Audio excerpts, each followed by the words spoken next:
right, what's good, y'all? Welcome to the first episode of the QC Media Hot Seat. Appreciate y'all. My name is J Rod. It's my partner, Big Chris. Man. What's going on, people? And I'm Tom G, man. First episode, man. We popping it off like this here, man. You already know, man. You know how we coming, man. Let's get it. We couldn't I do it. appreciate y'all guys having me. I like what's going on.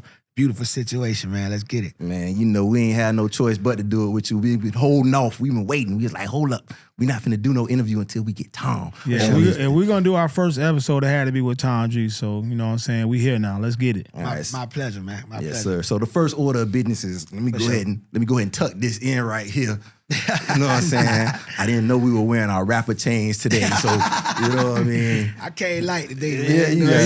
You can't like today, man. I respect that, man. I respect that. He got a few of them things, you know what I'm saying? But you know, it's all like I said. It's definitely a pleasure to have him, and we got a lot of history. You know what I'm saying? Yeah. People don't know how far back we actually go. For sure. But, you know, we got a few stories we might get into, you know what I'm saying, depending on how this thing go today. Oh, they gonna love it, man. You know it's real content for real people. Let's get it. Yeah, most definitely. So, I mean, I do want to start off with just that. You know, we know Tom G, and we know how you started off as far as rapping. Right. But, like, when did you feel like it was really taking off? Like, you was becoming, like, one of those big voices in the city that everybody looked at as, like, one of the top dogs in Tampa? Yeah, well, I always want to aim for that. You know what I'm saying? Like from the beginning, I always wanted to aim for that to be one of the top dogs in the city because I came up looking at, you know what I'm saying, the big dog Rated R. I came up looking at Tampa Tony. I came up looking at Kaya. And I wanted, and Crazy too. You know what I'm saying? Can't forget about the big homie Crazy. And I wanted, you know what I'm saying, what they captured for the city, which was to create a record that make the city dance and feel good. Take over the streets, then take over the clubs, then take over the radio, and then get book shows, not only just in Tampa, but all out of town, you know what I'm saying? So I set after that, and that's when I came with, first I was already dropping mixtapes and all that, though, you know what I'm saying? I was already doing the mixtapes, and then I knew that I needed to follow suit with what the city had going on to jump in the algorithm for real, before they was even saying algorithm, you know what I'm saying? But the streets was the algorithm then. And in order to really jump in the algorithm, back then you had to have a juke joint, you know what I'm saying? So that's when I came with Cityboy, you know what I'm saying? This had to be like 2003, 2004. I came with that record, and that solidified me and put my first footprint in the ground, you know what I'm saying, as far as like being somebody in the city. But once I knew I was like that guy in the city was probably around, I want to say, I had did a lot of work prior to what I'm going to say, too, so a lot of people might beg to differ, but I want to say Pressure Bust Pipes, Cushion Cups time. That's when I knew I was like, yeah, that's what they want right there. That, like, this my time, this my pocket. Oh, hey, man, Tom, yeah. Wild Splash. What year y'all first did Cityboy Wild Splash? That's when, I think, bro, you had it when y'all did Wild Splash that year. That year was probably the crazy, like, listen. Yeah. We used to sneak in Wild Splash. We always found a way for us to get, you know, in the back door. We was always behind stage, backstage for every Wild Splash. I don't know how we did it, but we always ended there. But I do remember y'all at Wild Splash, and it was outside. I don't know if it was at Coachman or whatever, but your first Wild Splash after Cityboy, and it was probably one of the most memorable moments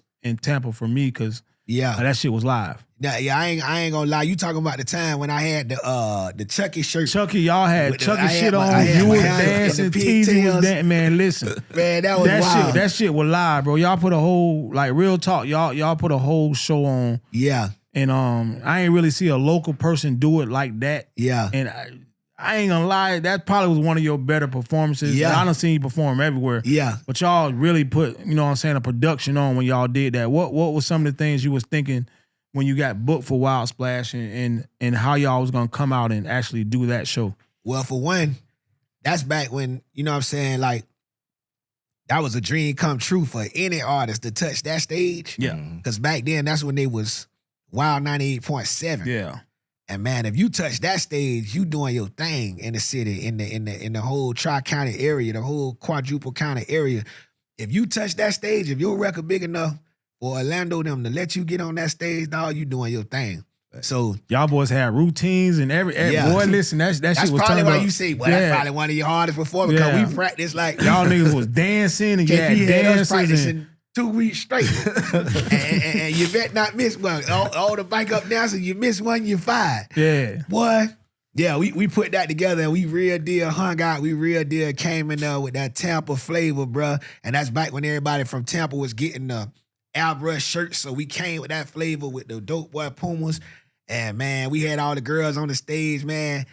It was crazy. That year, I think it was 50 Cent. That's when 50 had that was a big Wild Splash. Yeah, man. that ticket was crazy. Then after the show, like that, you know how they recap for Wild Splash like that Monday. You know what I'm saying? And I remember they was on the show and they was talking about the performances and all that there. And somebody called in and was like, yeah, man, Tom G and his crew, they had girls in the stairwells. And I had to close the door because they were doing the nasty in the stairwell. It wasn't me though. It wasn't me though. I missed that It was allegations, Moody. man. It was recipes Moody, man. Moody had a girl in the stairwell going in.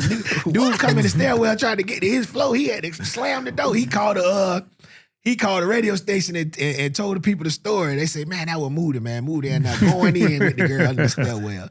Because the room's so swole, he like, man, I ain't got time to be waiting on nobody to finish in the rooms and all that. I'm finna go in the stairwell. Hey, listen, y'all had y'all rock star moment, so it makes sense. You know what I'm saying? So that's good, man. So what to me, like, we met informally back in the day. We was doing college parties. Right. You know, we was doing stuff on yeah, I'm about to get into it. We was doing college parties at the time. We was rapping back then. You know, J-Rod was a rapper. I was a promoter. Yeah. You know what I'm saying? We was throwing parties on campus, but we did have a run-in back in the day. Right, for sure. We was at Fuel. I was like, you know, I at the time, I thought you stole one of our songs. Yeah. It was Get Loose. We had a song called Get Loose. You came out with a song, Get Loose. Yeah. We were all in our YN stages of our life, so I might have approached you a little wrong. Original YN stages. You know what I'm saying? I might have approached you a little wrong. I was a hothead at the time. But by the time I got outside, we was 4 deep. Yeah, y'all went. We got outside. Tom was 35 deep.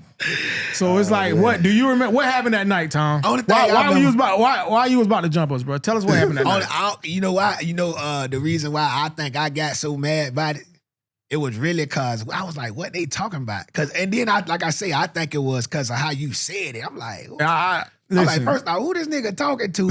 I learned later in life that my approach is wrong. Yeah, I say shit the wrong way sometimes. Hold on, I know you personally for years now. Yeah. We 20-something years in. Yes, sir. You sometimes you would get a little flamboyant. But me and Pito the same. Me and Pito. Yeah, you and Pito the same. Same nigga. He That's just my a little dog. more That's quieter. my dog. He's just a little more quieter than you. But y'all the same. You know what I'm saying? But yeah, I think it was how you said it. And then back then, it ain't even take nothing. That's just like like with these jits today. It don't take nothing. You say one little thing and they be ready to blow the world up. You know what I'm saying? Back then, we just wasn't blowing the world up. We were just fighting. You know what I'm saying? The crunk music was the popular genre of music. That's what was influencing us. It was, bitch, we some head busters. Yeah. We was on that. The dance floors used to be crazy back then. You know what I'm saying? You play certain songs at a certain time. Everybody turning up and dancing. Yeah. Let me ask you this though. What's the difference out of clubs then and now? Is it more people are willing to dance more back then and people aren't dancing now? Can you still like put a dancing song out there and people vibe to it in the club? What do you think about that? I think it's very different now.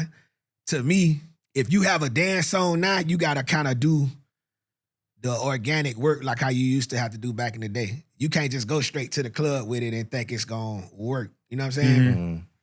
Because everybody won't.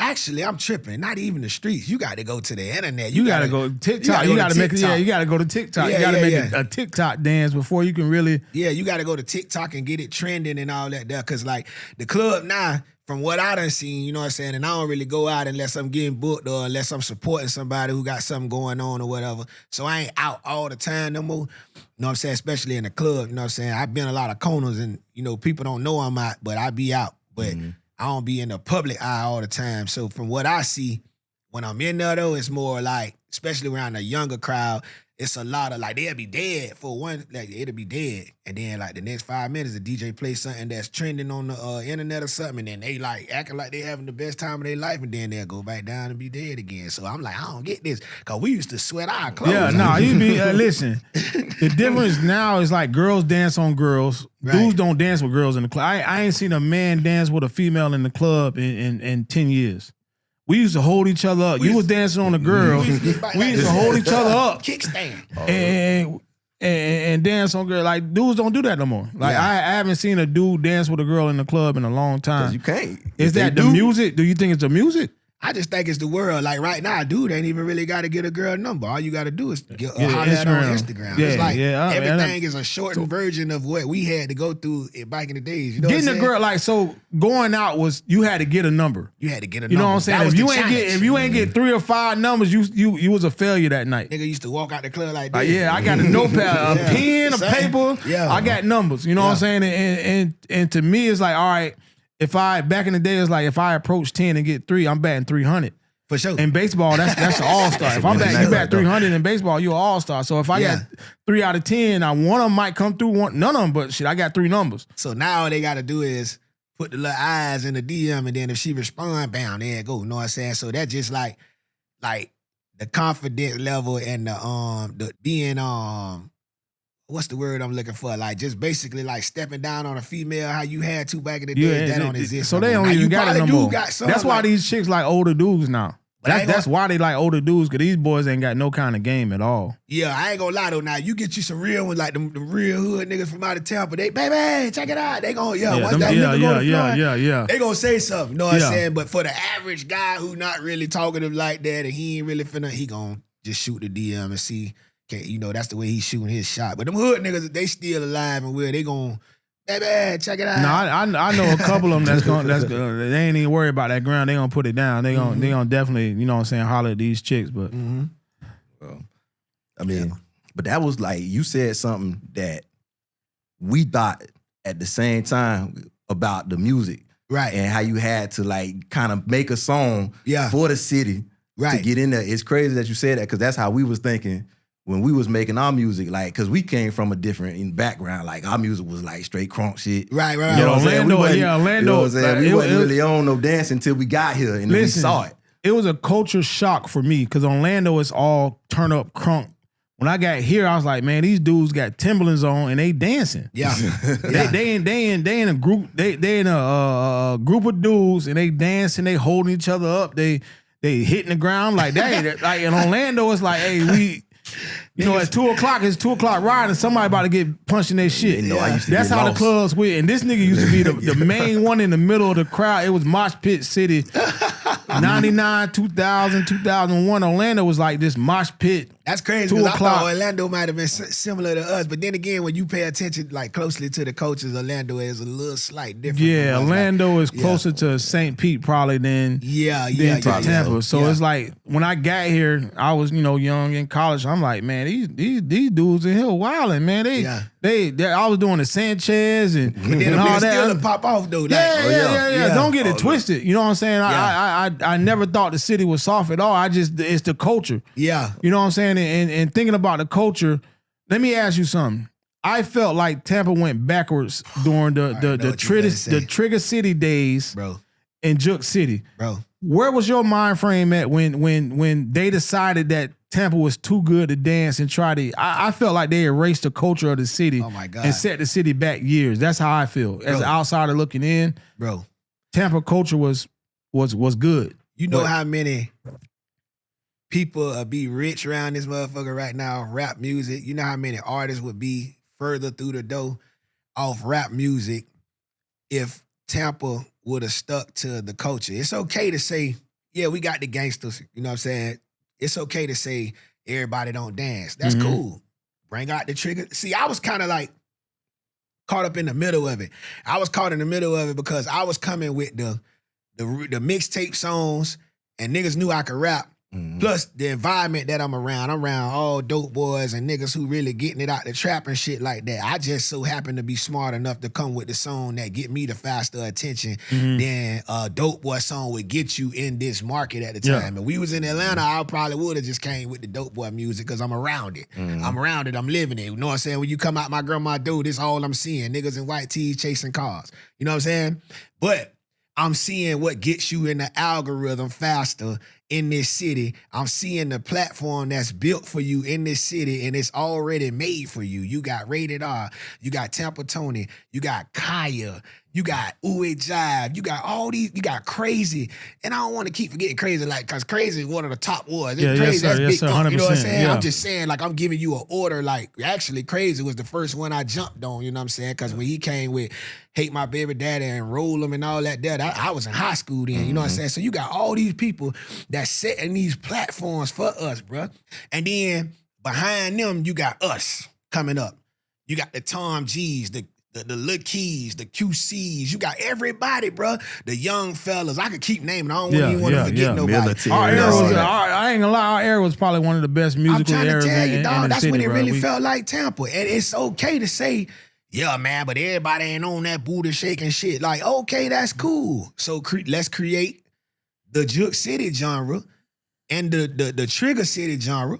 And let's push both of them like I was doing. I was pushing both of them. I was in support of both of them. You know what I'm saying? Yeah, some people thought you couldn't exist. It couldn't be the same. Because I don't know what industry person made this up. Because somebody used to be like, oh, well, the industry laughing at us. Who told you that? How? The industry like who probably told was you looking that? at us more than they have. Yeah, than they that's are what today. I never understood that. You know what I'm saying? So, again, for me, I was a outsider coming into the city.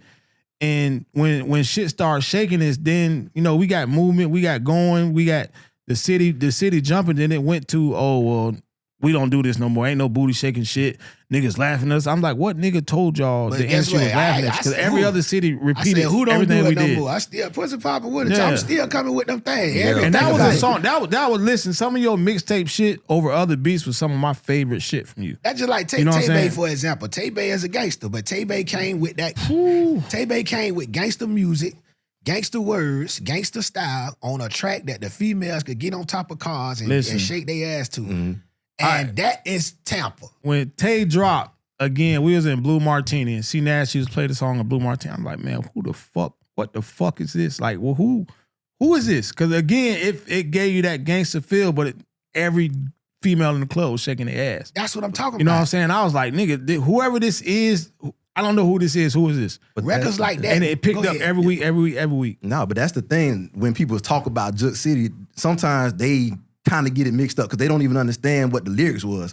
Like, yeah, the beats, 90% of the songs, the beats was like that. Yeah. But niggas was talking that real on it. Even going up to recently like Buck Sosa. Right. Like, I'm so Tampa. He not saying, oh yeah, bend over, shake that like on he talking that gangster shit. He talking regular hood shit. Man, listen, this where I got that. This is where I got that analogy from. This is where I got that whole setup from. I got it from Trick and JT Money them. Aside from the game that I picked up from Rated them and all that. Know what I'm saying? Because, by the way, Rated has one of the best albums that ever released from Tampa, Florida. That's and facts. I argue that today. Rated has one of the most premium albums that will ever be released from Tampa, Florida. When you listen to it from top to bottom, the production, the jazzy fade. Oh, come on, that man. That was Tampa. That man was signed to Universal Records, that brother. was Tampa. Production on that album was definitely classic. He had Lil Jon on there. The setup we had, dog, it was there. And it kept being there even after the OGs before us kind of like slowed down. Then we came, and I ain't slowed down, bitch. I'm still going. Know what I'm saying? This Mo nigga still going. Even young AJ, the song he had, I like them girls that's about that life. That nigga classic. talking gangster shit, Classic. but it's a joint that women can dance to. So who? I'm not seeing who. I just want to know who it was. Who said the industry is laughing at us? I just think it might have been artists who couldn't come with them records. I think it might have been, and this ain't no disrespect to nobody. I just think it might have been artists who felt like, man, I can't really, like, I'm too gangster for that kind of shit. Yeah. So I'm gonna be over here. So fuck that. We gangsters over here. Yeah, we need the gangsters too, nigga. And then you got some niggas that still would pull out that banger and they making records like that. Yeah, 100%. Let's take Miami for an example. Let's take New Orleans for an example. Ain't no all the drug kingpins and motherfucking real niggas from Miami Ain't nobody never said, man, Luke them on that booty shaking shit. We ain't on that.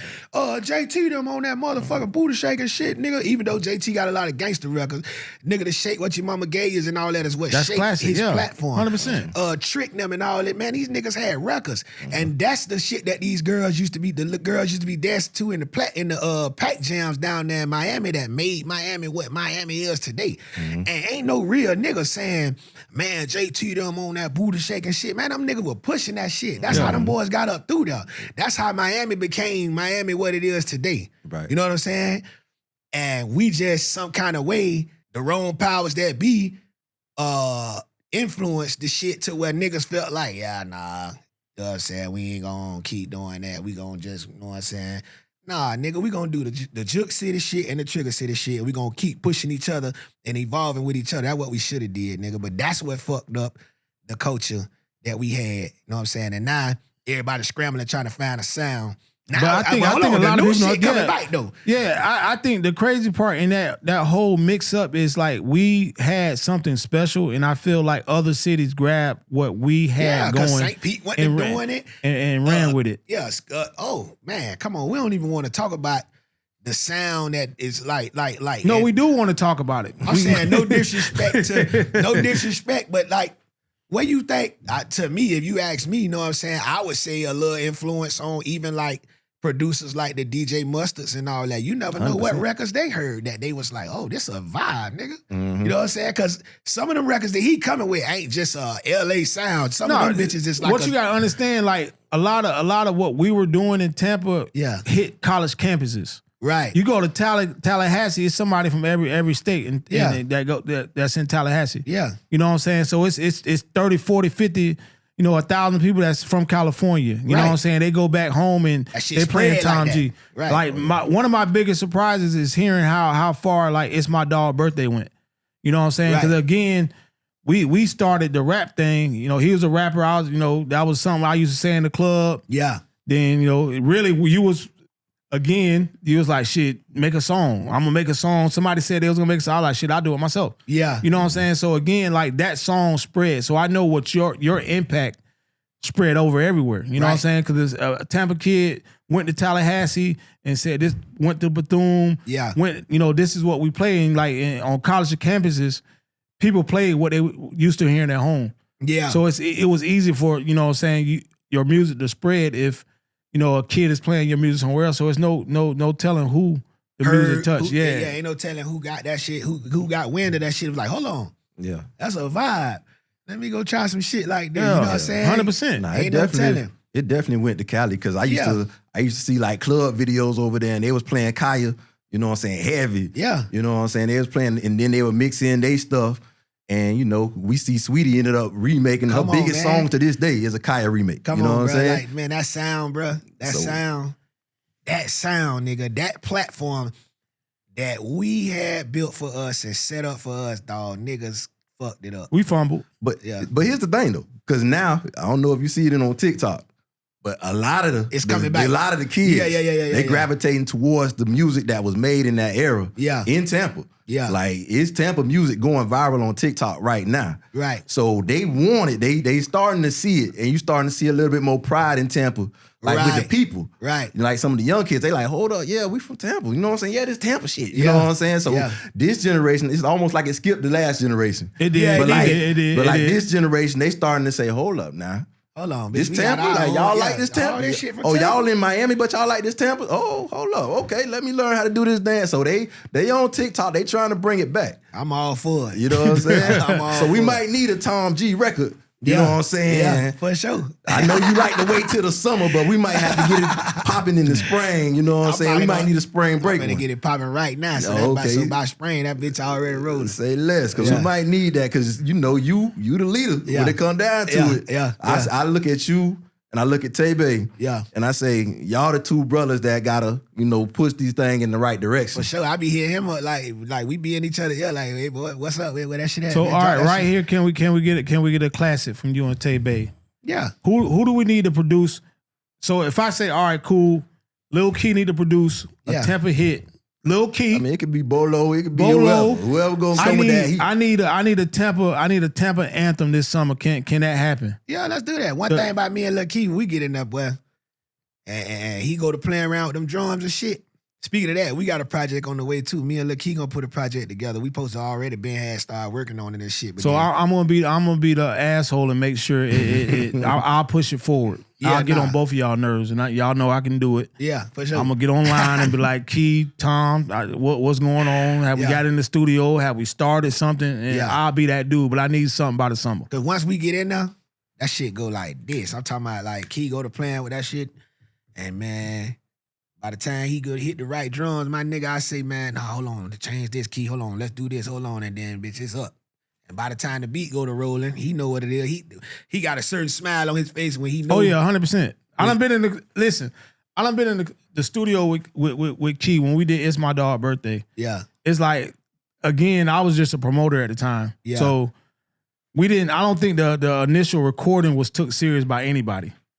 You know what I'm saying? I'm just gonna be as honest with you as possible. I don't think it was ever really took serious, and I wasn't a rapper, so I had to put my verse together, and then I started freestyle half the shit. I just, they knew I didn't rap. was just having fun though. Yeah, we was just having fun. But before, like when we left, I think Key started thinking like this shit might be something. Yeah, I think he heard the hook. He heard heard my verse. He heard Chris' verse. And Stroh's on it, and next thing you know, like when the finished version, he had a verse. I'm like, damn, when you jumped on the song, he's like, yeah, man, I had to do it. But the funny part about that, Key never remembered his verse. Yeah. I done performed that song over 20 times with Key, and he don't remember his verse. So to this day, if I gave Key $1 million, say, bro, sing your verse, it's my dog's birthday. He gonna forget it. You know what I'm saying? As many times we gonna perform that song, like Key forgets his verse every time. Damn. So let me ask you something. How did the recreation of Cityboy go with you and Lil Duval? How did that initial conversation go? Well, how did the redoing of that song take place? Well, for one, I was asleep. When that shit happened, and this nigga's a troll. He's the ultimate troll. All he do is just post shit, fucking with people and shit. He say what they scared to say. Yeah, you can't cancel his platform is great. You can't cancel him. Nah. He don't give a fuck. He's one of the freest people on social media right now. Yeah, he don't give a fuck. Like, you can't even call him for, like, life advice. This nigga gonna tell you some shit like, man, just like, I don't know, man. Just like, you gotta let it flow.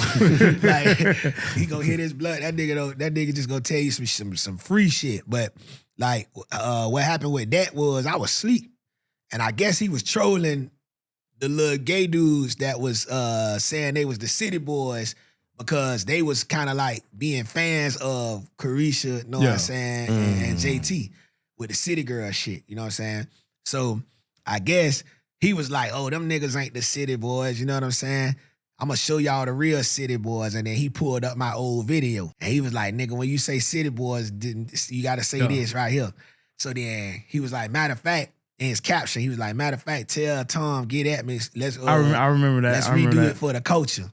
So he must have said the shit like around probably like 7, 8 in the morning. I don't see the shit about noon. I'm knocked out. You know what I'm saying? Been in the studio all night. And I wake up, Shia blow me up. Shia Lamore, she blow me up. I'm like, damn. Usually I'm thinking something wrong when a bitch blow you up like that. She like, man, get your ass up, man. Duval trying to get with you so y'all can do the song and woo. I'm like, what? She was like, yeah, go on his page. I went on his page. When I went on his page, that bitch was lit up. I'm like, oh, hell yeah, bitch. I FaceTime that nigga right away. What's up, bitch? Let's ride. Because, me and him, we always been straight. Like, when Duval had the braids and shit, like, nigga, when we was doing TJ DJ's Tastemakers events in Tallahassee, when everybody from Florida who was somebody that had a couple $2 putting into their projects and shit. This is where niggas would meet up and hang out. They damn sure don't do that no more. That shit is dead. You know what I'm saying? Dead. So, yeah, I FaceTimed that nigga and he picked up the phone right away and he was like, what's up, nigga? You ready? I'm like, let's get it. Nigga, when I need to be up there, he was in Atlanta. And he said, shit, nigga, come tomorrow. Bitch, I called Bolo. Bolo got the studio set up. I was there the next day. We recorded the record. After we recorded the record, we put that bitch out. We put the bitch out, we planted the video. When we planted that video, nigga, that motherfucker was so thick. If I show you the picture on that bitch look like, where's Waldo? Like, you could just look at the picture, nigga, like, it was in my hood, too, in Palm River. We had the whole part, like, even my neighbors nigga was like, they made $400, $500, $600 off parking. All shit, all type of shit. You know what I'm saying? Like, bitch, I had that shit like a festival. And yeah, we went crazy with that shit, man. You know, and then from there, we went to BET with it. He called me again, smoking his blunt, FaceTiming. What's up, nigga? You ready? Ready for what? What? Nah, nigga. I'm thinking he talking about like a show somewhere. So you like, nigga, BET, nigga. I'm like, what? How was your BET experience? Oh my God, nigga. First of all, I think everybody in Tampa was watching. Nigga, like, that was like our Super Bowl. That was our Super Bowl. Yeah.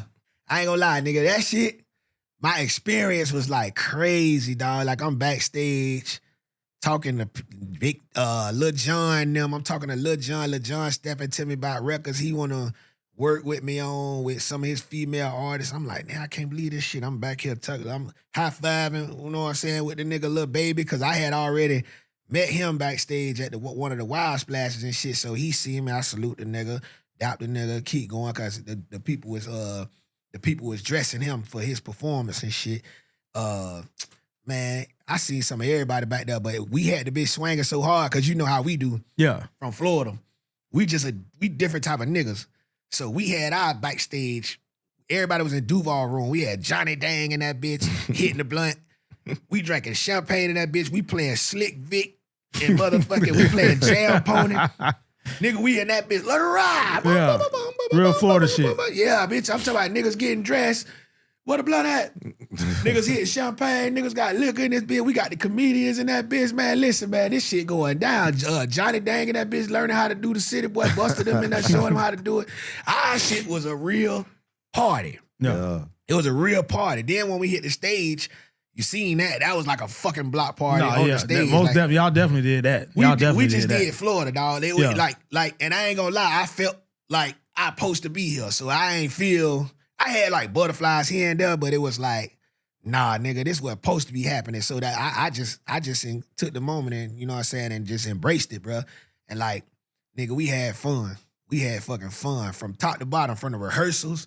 When we got there for the rehearsal the day before, when it was a real surreal moment for me is when we had rehearsal at this separate building, probably like 3 or 4 miles away from the actual place where they doing the awards at. But when we walked, they said, okay, we're going to give y'all a 3-hour break. And then y'all go get something to eat, whatever. Come meet us at the arena where it's going to be at. You know what I'm saying? At the Civic Center. Now, it's crazy because when I stayed in Atlanta, the Civic Center where we had the BET Awards like 5 minutes from the house where I stayed at. So I'm like, damn, that was crazy for me. Mm-hmm. You know what I'm saying? And then, because it was right by Cumberland Mall. And then when I walked in that bitch, this when it got real, I seen all them lights and shit, and it's like this shit that I just always seen on TV. Yeah. I ain't never see it in person before. Mm-hmm. So I'm like, damn, this shit say BET Awards 2019. Oh, this shit flickering everywhere. Then I look in the crowd while we rehearsing and shit. Megan Thee Stallion out there with her little poodle. She watching us and shit. I'm like, what, bitch? We really here? We here now. Yeah, bitch, we really here. Yeah. And then after we finished rehearsing, she started clapping and shit. I'm like, damn, this shit really real like this. But at the same time, I don't look at shit like in a stardom form. I look at it like, nigga, nah, this I worked hard for this shit. I supposed to be here. You know what I'm saying? Yeah. So you be blowed and shit, but you also standing in goddamn the right form and take it the right way. Like, bitch, yeah, I supposed to be here. You feel me? Yeah. I mean, really, because Star's been on you for a little minute now. Yeah, hell yeah. He done retired. Has the challenge guy retired? Hell nah. Okay, so okay. Yeah. Because people don't know, like, a lot of people, like, this man here used to go viral just killing other people's beats. Yeah. And I know, like, you a Wayne disciple like me. Yeah. You know what I'm saying? For sure. So that was always in your DNA to like really just go away, take somebody's beat and just make it your own. Yeah, because you know what I'm saying? Like we all came up, like we from the same era. We came up in that Wayne era where like, nigga, I had set my work ethic behind Wayne. Like once Wayne came out with, I want to say, when Wayne came out with the squad ups, I had made my own squad when I was in school in Alabama called QP. I don't know why we called ourselves QP. It was like quarter pound. I don't know what the fuck. But, you know what I'm saying? It was, I think because it started off as 4 of us, so that's why we called ourselves a QP, and probably because that's the level of mind we thinking like, when I was in high school, I had a little QP, so that's big to me. Whatever. Yeah. So We named ourselves QP. We started rapping. We started making mixtapes, doing the same thing Wayne them doing on the beats. I'd go listen to the Squad Ups, and then I'd come back and I'd be like, come on, let's go to the studio, Bolo. That's when I first met Bolo. I met Bolo way back then, 2001. You know what I'm saying? And because he was already going to school up there. And then when he found out I'm from Tampa and that I rap, then when they found out I was like that, nigga, Bolo was like, come on, I'm already doing beats. Let's go to the studio. So we started doing the tapes. And then I just went from there. And then even after I stopped doing music with QP, you know what I'm saying? After I left Stillman and came back home after Cityboy, I still would listen to all the Wayne still had them Squad Up swinging. So then that's when me and Moody and all us and Thug Pretty and motherfucking Poe, all us started having our shit swinging then. Like, bitch, we still finna keep these bitches kicking, keep them kicking, you know what I'm saying? And yeah, that Wayne was always my motivation. Like, you know what I'm saying? When I see Wayne drop some shit, I'ma drop some shit, because that's how I know I'm working, because this nigga is working. You know what I'm saying? This nigga dropping 20 tapes a year. You know what I'm saying? Yeah. Vito got me a plat made with like all my tapes. I probably can have 3 more of them bitches, know what I'm saying? Like, what he did was he put all the like most effective tapes on that bitch. But if we did all of them, I need like 3 plats. I should have brought that bitch. Yeah. That would have been dope. Would have been nice, Tom. Yeah, I should have brought that bitch. So, but like, so even now, like, you wear a lot of different hats. Right. So you're an author. Yep. You know what I'm saying? You've directed movies. Right. You rap. You also own your food truck. Right. Like, how is it, like, how did you build a relationship? Because recently you had Kodak pull up on you at the snack trap. Right. Like, and he loves Tom G. Right. So, like, how did y'all, like, establish and build that relationship?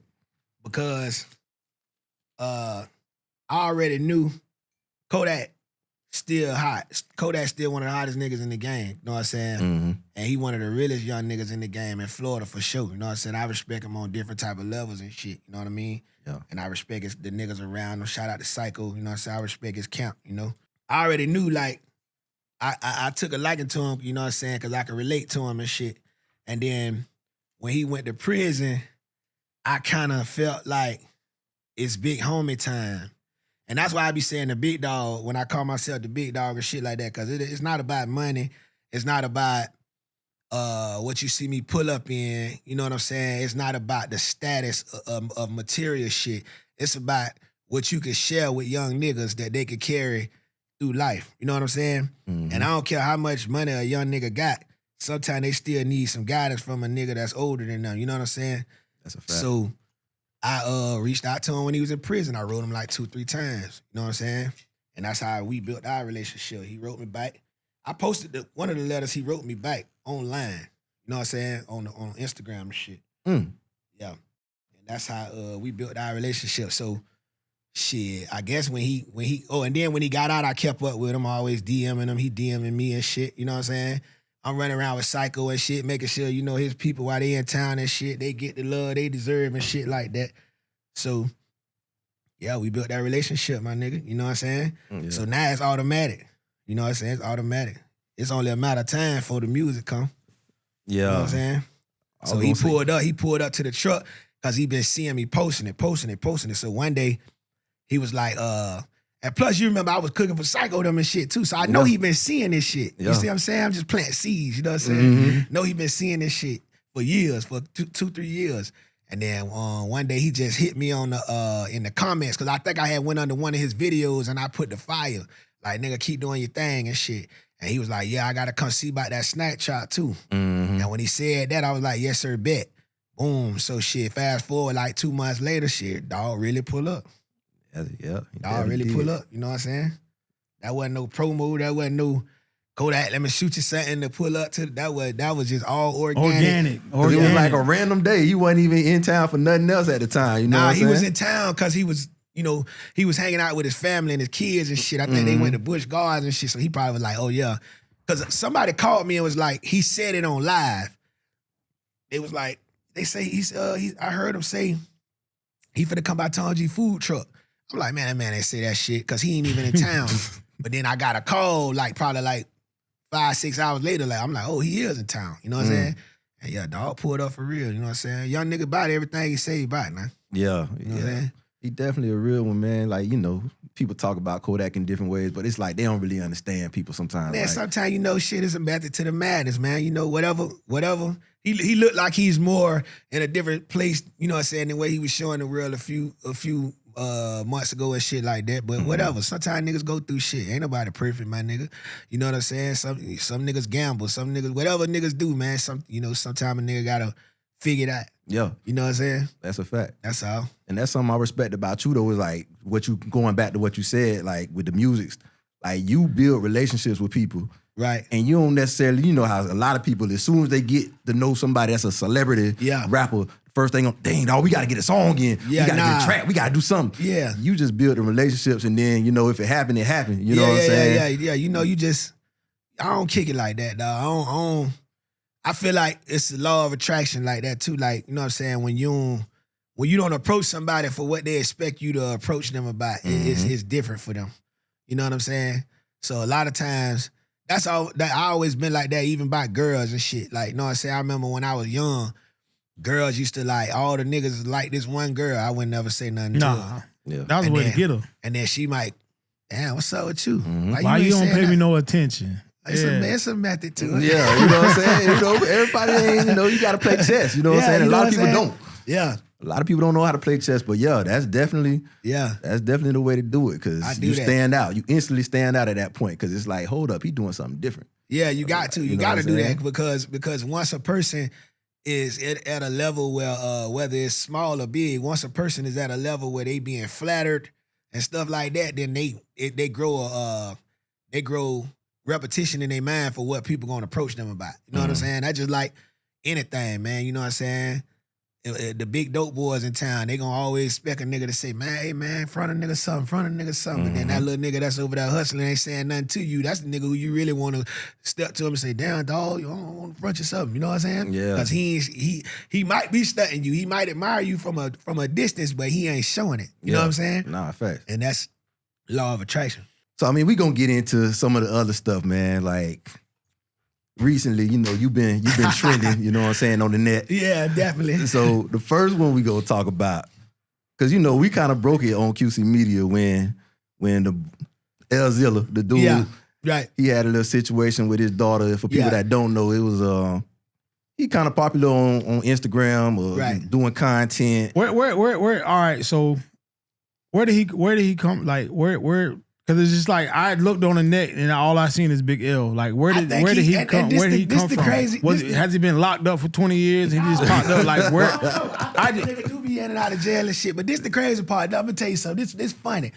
And my homeboy James from the Springs and a few niggas can attest to this. You know what I'm saying? Did he just get on it? Like he just learned how to use Instagram? I think the nigga just caught a wave because he was making videos about, he was talking shit about his son.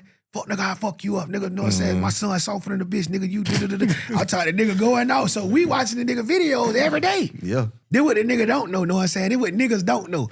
We watching nigga videos every day. Know what I'm saying? I'm like, look, I'm showing niggas the videos and shit. Niggas like, damn, this nigga wildin' a bit. We laughing at this shit. And then I looked and seen the nigga was following me and shit. So I'm like, okay, you know what I'm saying? Whatever. Watching nigga shit. So, once you watch a bitch shit enough, the algorithm start kicking it. Even if you don't follow them, it'll be on your feed. It on your timeline, right? So we watching the nigga shit, boom, boom, boom. So to me, in my mind, everything was sweet. I don't even really know. I don't know the nigga like that. You know what I'm saying? Yeah. But as a father, I just kind of lost my cool with the situation that, you know what I'm saying, I seen, my nigga. Yeah. It was more so like, damn, when I seen the little girl, like, you know what I'm saying, like go to sleep and then her body fighting to get back and shit. That shit, like, my nigga, I just kind of like lost it, dog. You know what I'm saying? And there's a lot of niggas that be like, nah, you gotta mind your business, man. Nah, that ain't any man would step in a situation like that. That was a pretty bad situation altogether. And let's keep it real here. You know what I'm saying?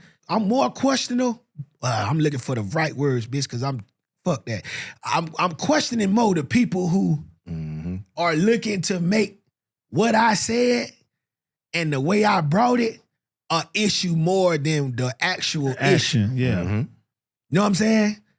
I'm looking at niggas like, hold on, so niggas is more on to, because I said something, the way I said it, what I said, instead of when this nigga called and he got his first phone call, niggas ain't, hey man, what that was? Yeah. Niggas is ready to see him slight me back because of what I said on some he.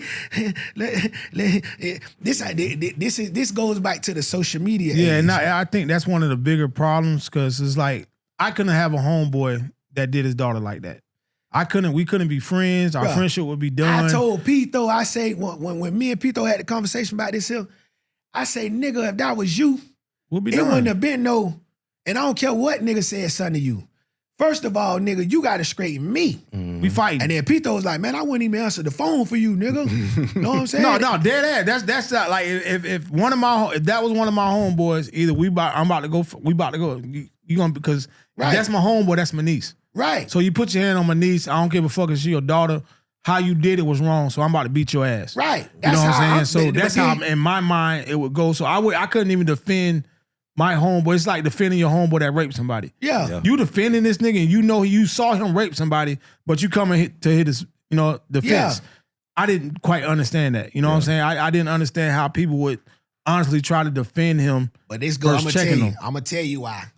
Because it ain't the message, it's the messenger. Know what I'm saying? Yeah. Notice ain't nobody saying nothing about nobody else that said nothing but me. You know why? Because I get a click. It's Tom. I don't like get a how click. Tom said that shit. Tom talking like he like that.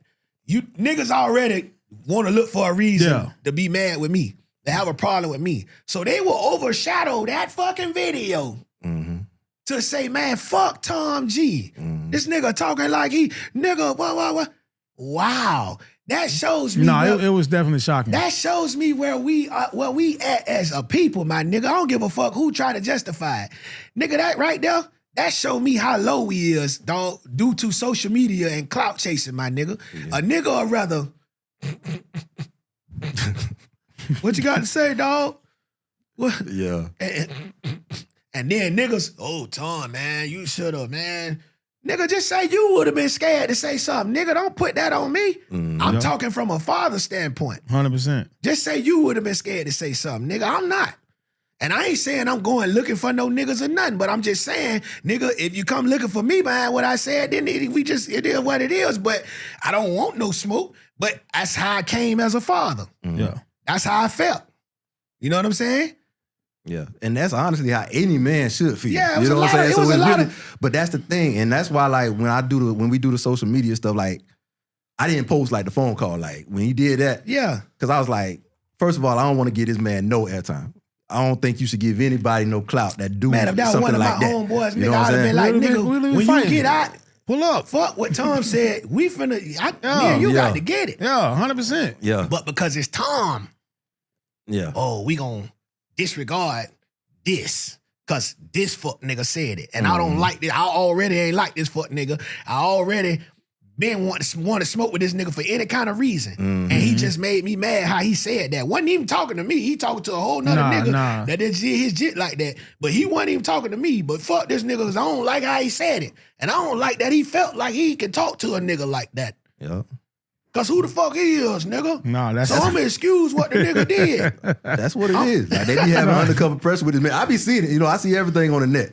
So a lot of people, and that's why I don't even really worry about who made the post. I look at the comments. Right. So I be like, let me see who co-signing this shit. Because nobody should be co-signing that boy L for anything that he did. So when I'm looking at the comments, I'm like, oh, okay, so he like this. He like this. He like this. Oh, okay. Y'all like, okay, so this the type of people y'all is. See, like what y'all support. With certain negative shit, like looking in the comments and how you really change your mind about how you feel about somebody that you thought you were cool with. You know what I'm saying? God. Mm-hmm. It could be the smallest things, but if it's negative about you and you see somebody that you thought you was cool with liking it, and bitch, you can't even like a post of mine, but you liking somebody talking shit or liking it so you want to see something negative happen. That shit is it's always been weird to me, man. Bro, every time I have an issue with somebody online, I cut somebody off. 100%. Mentally. 100%. It's like 10 niggas when they see me, you already know, nigga, don't even look at me. Don't put your hand out, nigga. None of that. Know what I'm saying? And it ain't no smoke. Ain't no smoke. I Ain't no seen smoke. what you said. Yeah, They we played learned how that to cut I seen people how off. you felt. Yeah, they showed That's hand. one thing. Honestly, with me, I'm one of those people. You know what I'm saying? So when a lot of people like, oh, Chris acting funny, Chris, like 9 times out of 10, you done did something. I don't have to check you about it. I don't have to mention nothing. But we ain't got I that no kind of problem. noticed what you did. Yeah, I there kind ain't of nobody but God just showing me who you is. Yeah. So cool. Yeah. So don't act a certain way or say no, you did it first. You know what I'm saying? And that happens a lot. But I kind of pay attention because I'm in a position where it's easy for you're in a position where people can use you. You know what I'm saying? They're going to get close to you because they know what you can do. They know what you can provide. So most of the time, people are going to come at you in a way where they're looking for you to help them do something. Right. So you always got to be cautious of how you know, pick people to be around. Yeah, and then when you look at it, it be little niggas who like, oh, it was something I ain't do. I might even done something for you, but I didn't fully do things the way you wanted it done. And then it's like you tender about that. Know what I'm saying? And whatever. And then sometimes you don't even be knowing. It just be like niggas probably feel like you supposed to be fucking with them or whatever. And I ain't even know you wanted me to fuck with you. I found out a dude had beef with me from 15 years ago because I didn't let him in the club with shorts on. And a nigga got enough time to hold on to that. I'm like, hold on, what? Oh, like nigga, you ain't let me in the club. You tried to charge me $100 to get on. I'm like, bro, I don't even like. I apologized, but that was 20 years ago, bro. Mm-hmm. You know but what niggas I like? Don't hold on to shit like that. I like the niggas who, but I got this policy now though. I'm gonna tell you something. I got this policy, right? Because we have a trend of people that get disrespectful online, and then behind the closed doors, they see you shake your hand and say, "Man, you know it wasn't like that." And then, but the people don't see this. Yeah. They saw you disrespect a nigga though. Know what I'm saying? They seen you switch sides on the nigga, whatever the case may be about whatever. Not just this situation, but just any situation that caused niggas to flip on you. Know what I'm saying? And then when they see you, they want to have the conversation then. No. What I need you to do is go back on the platform. Yeah, I think everybody need to hear this just like they heard the negative shit, bro. The same way you got spoted on the platform, go back on the platform and then tell me how you felt and how you sorry about it or how as a man you apologize about it on the platform. And then we can squash the shit and get back to being men. People will definitely straighten it to you, but don't go back and do the right thing and do the straighten that needs to happen. Because if just me and you know about it, but you embarrass me in front of 2,000 people, but you gonna come apologize to me without letting this 2,000 people know that you fucked up. Yeah. That's kind of green. Nah, we can't do that. And I have that policy now. So, and I don't have no smoke to the point where with no man to the point where we can't repair it, right? Mm-hmm. So all I'm saying is, nigga, if you do want to reconcile with me, I need you to go back on the platform. Yeah. The same one you swung your nuts on a nigga and had bitches kikiing and all that there. Even though I don't give a fuck, because the people who kiki, they looking for something to kiki about a nigga anyways. Yeah. The people who love a nigga gonna defend a nigga anyways. So the ones who showing their true colors, I really don't give a fuck about it. But I still want you to go back on that platform and just even the playing field. Yeah. Then we can sit down like men and move forward. But if we can't do that, then I'm cool where I'm at and you cool where you at. You know what I'm saying? Ain't no pressure. One thing about it, I love rubbing my feet in my bed next to my 100%. Wife. I love my children coming to get in the bed with us and know what I'm saying, and we ain't got shit to do on a motherfucking Monday or Tuesday, and we just cooling, you know, or Saturday. So I ain't trying to trick myself out of. I ain't pressed to go outside. Yeah, I ain't trying to gangster myself out of that. You know what I'm saying? Because you know, if I gotta do what I gotta do, nigga, you know, approach me in the wrong manner, I gotta do what I gotta do. But that's also called self-defense. I feel for my life. Yeah. Mm-hmm. So I ain't approaching nobody. You're in a good state for that. But if I feel for my life, hey, you know what I'm saying? But I don't even want that with another black man no more. You know what I'm saying? Like I done grew out of that. I never really was like that. But you know, sometimes the society you grow up in and sometimes the environment you grow up in will make you negative enough to really do something. Want to see shit like that go through. You know what I'm saying? Mm-hmm. Yeah. Like, but yeah, man. So you know that's where I'm at with that shit, man. But yeah, back to what we was talking about. Like that shit just hit me so hard. Like that shit hit me as a father. I thought about my own daughters, and I'm like, dog, I could never do no shit like that, dog. And that shit hurt my feelings. For real, shit broke my heart, bro. Know what I mean? And it wasn't my business, but God damn it, when it hit the internet, it's everybody's business. That's a fact. I mean, as a leader of the city, you wasn't wrong. Yeah. You know what I'm saying? You wasn't. Then you got certain niggas wrong. like, well, you could have said it a different way, man. But how do you say that a different way? I don't know. You know what I'm saying? I don't know how else to say some shit like that when you see a girl convulsing on the ground and then getting drugged. That's like gorillas do that. Yeah. Gorillas take the. Yeah. You know what I'm saying? Like, I don't know what else to say. You know? I don't know how else to say it. What I was supposed to say, man. I don't know, man. Like, I don't know, bro. Yeah. You know me, though. I'm just, you know what I'm saying? Like, sometimes I say what they scared to say. Yeah. Now, I commend you for stepping up and doing that because, again, like, people do look at you as a leader in this city, in this community, and not just because of rap. You know, you do a lot of different things in the hood. You do peace in the streets, bike rides. And not to overshadow the real support that I got behind that shit, because, like, people was, like, hot about that shit. Like, people still hot about that shit. Yeah. It wasn't like the little niggas, the little minions that's kikiing and stuff like that overpowered what real fucking issue. Yeah, they weren't the majority. Yeah, nah. Yeah. Yeah, nah.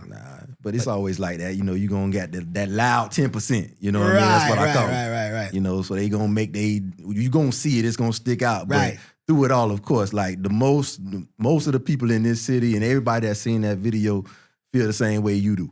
And like I said, all you doing by defending it is showing me where we at as where some of our people are at. Mm-hmm. Either they don't like you a lot. That's where I see it. Either they're sick in the mind or they just don't like you. Yeah, that's what it is. So it's the messenger. Yeah. So you know what I'm saying? It's the messenger. If one of they big homies from one of these hoods would have said that shit, a nigga wouldn't have said nothing. But it's because a nigga don't like me because of the way people love me. Yeah. You know what I'm saying? Really all it is. Yeah, that's all it is. That's really all it is. It's just the jealousy at this point because they do see that. They do see the love that you get. And you ain't got to be present. You know what I'm saying? Nigga be tired of that shit. Nigga be like, God damn, nigga, 25 years, nigga, y'all ain't sick of this nigga? Still kicking, baby. Man, y'all still talking about this nigga, the top dog of the city, man. That nigga done had his time, man. That nigga ain't did this. Let me ask you, I got like 3 questions. So what do you say about the I hate this more than anything else. You old niggas need to move aside. What do you think about that statement right there and where we at in Tampa? Because that gets used a lot. In traffic, a lot of people say these old dudes need to move aside. How does that work? Who had to move aside for me? Yeah. I never asked nobody to move aside. I never said, Reddy, you need to get out of the way. Yeah. Tony, you need to get out of the way. Kaya, as a promoter, that's how I always felt. Because they be like, oh, QC, y'all need to move aside. I'm like, why people when feel... When am I had to fight. Like, we wasn't from here.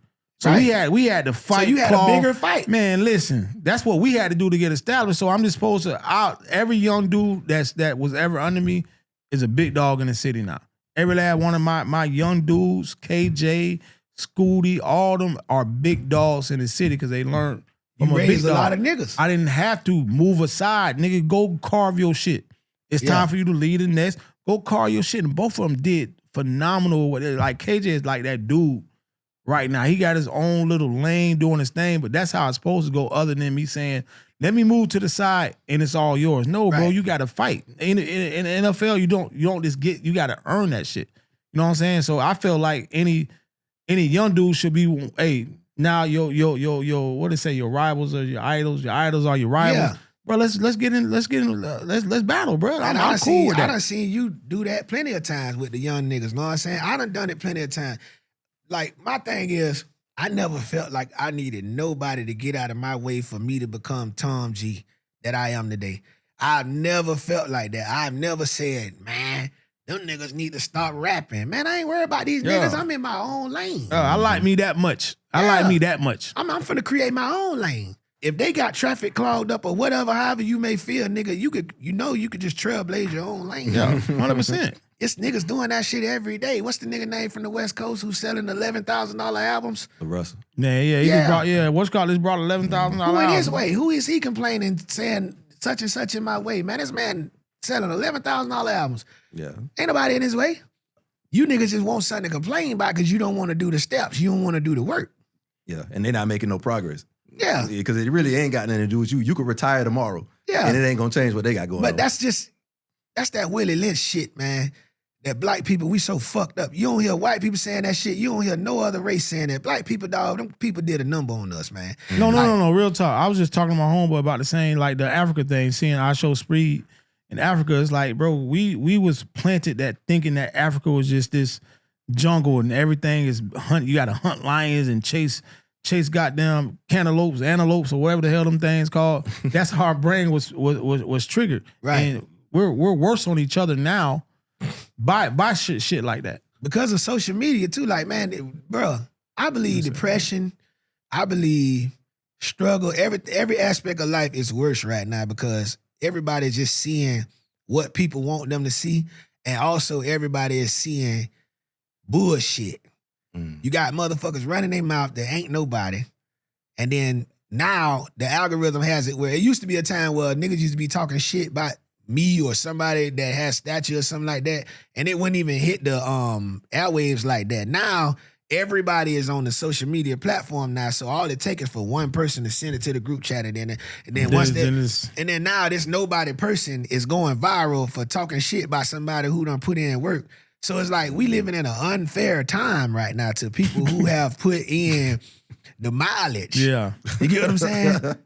Like a nigga could start an Instagram page right now, no followers, and get on that bitch and be like, man, Big Chris, man, fuck them niggas, and it's gonna spread and then like niggas wildfire. gonna shoot it to the group chat, who this nigga is and who this and then you got these small-minded niggas, instead of them saying who these niggas is, fuck them niggas, they ain't nobody. They want to entertain it. And then they looking at what a nigga said about you, and then they got low-key feelings about you. They key. This shit crazy. Yeah. This shit crazy, bro. So what you got to do is just stay numb to it for real. You know what I'm saying? Yeah. You got to stay numb to it, bro. Because like we living in a fucked up time right now, kid, because of this social media shit. But you was saying something that I just was finna touch on. You was saying something. You just said something. When you was talking about the programming in Africa or something like that. Yeah, I was saying how these people, did a number on us, and I know they don't like to use that. They don't like us to use that as an excuse. But I'm telling you, I'm looking at niggas every day like, man, we fucked up. Like we just want to see each other fail. Niggas start businesses. All they want to do is come to your shit so they can leave and complain and talk about it. 100%. Like, nigga, you know what I'm saying? We fucked up. You see it. You see the food reviews. That's what people doing now. They trying to make a career off that on Instagram and TikTok. It's for clout. It's tearing down businesses. You know what I'm saying? You know, a nigga could have came to your shit and liked your shit. Man, a nigga gonna leave that bitch murder this shit. Try to kick your plate on this is what I'm gonna tell you. And this is one of the worst things. I go to McDonald's and I promise you, I hate McDonald's. But every one out of, probably, I'm going to say 3 out of every 5 meals I eat from McDonald's is shit. Right. You don't ever go online and say, fuck McDonald's. You don't. I did it the other day because I ain't going to lie.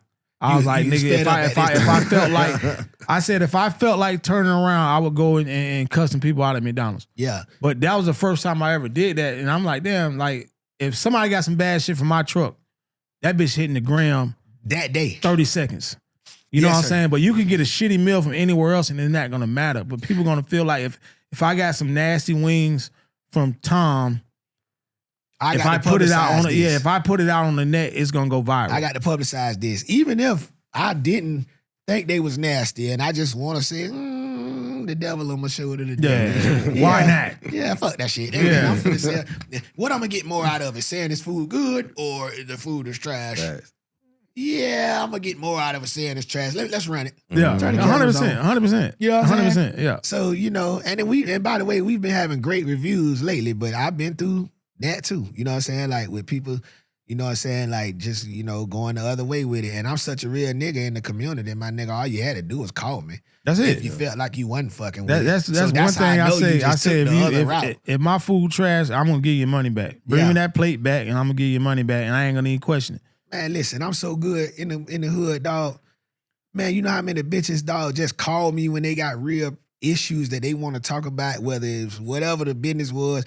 If you got an issue, call me, dog. When you don't call me and you take it to the internet, that's how I know what this is about. Yeah. You know what I'm saying? When you don't call me and you go straight to that net, I know what this is about. I don't in the past, I was the main, you got an issue, my number gonna be in your comments.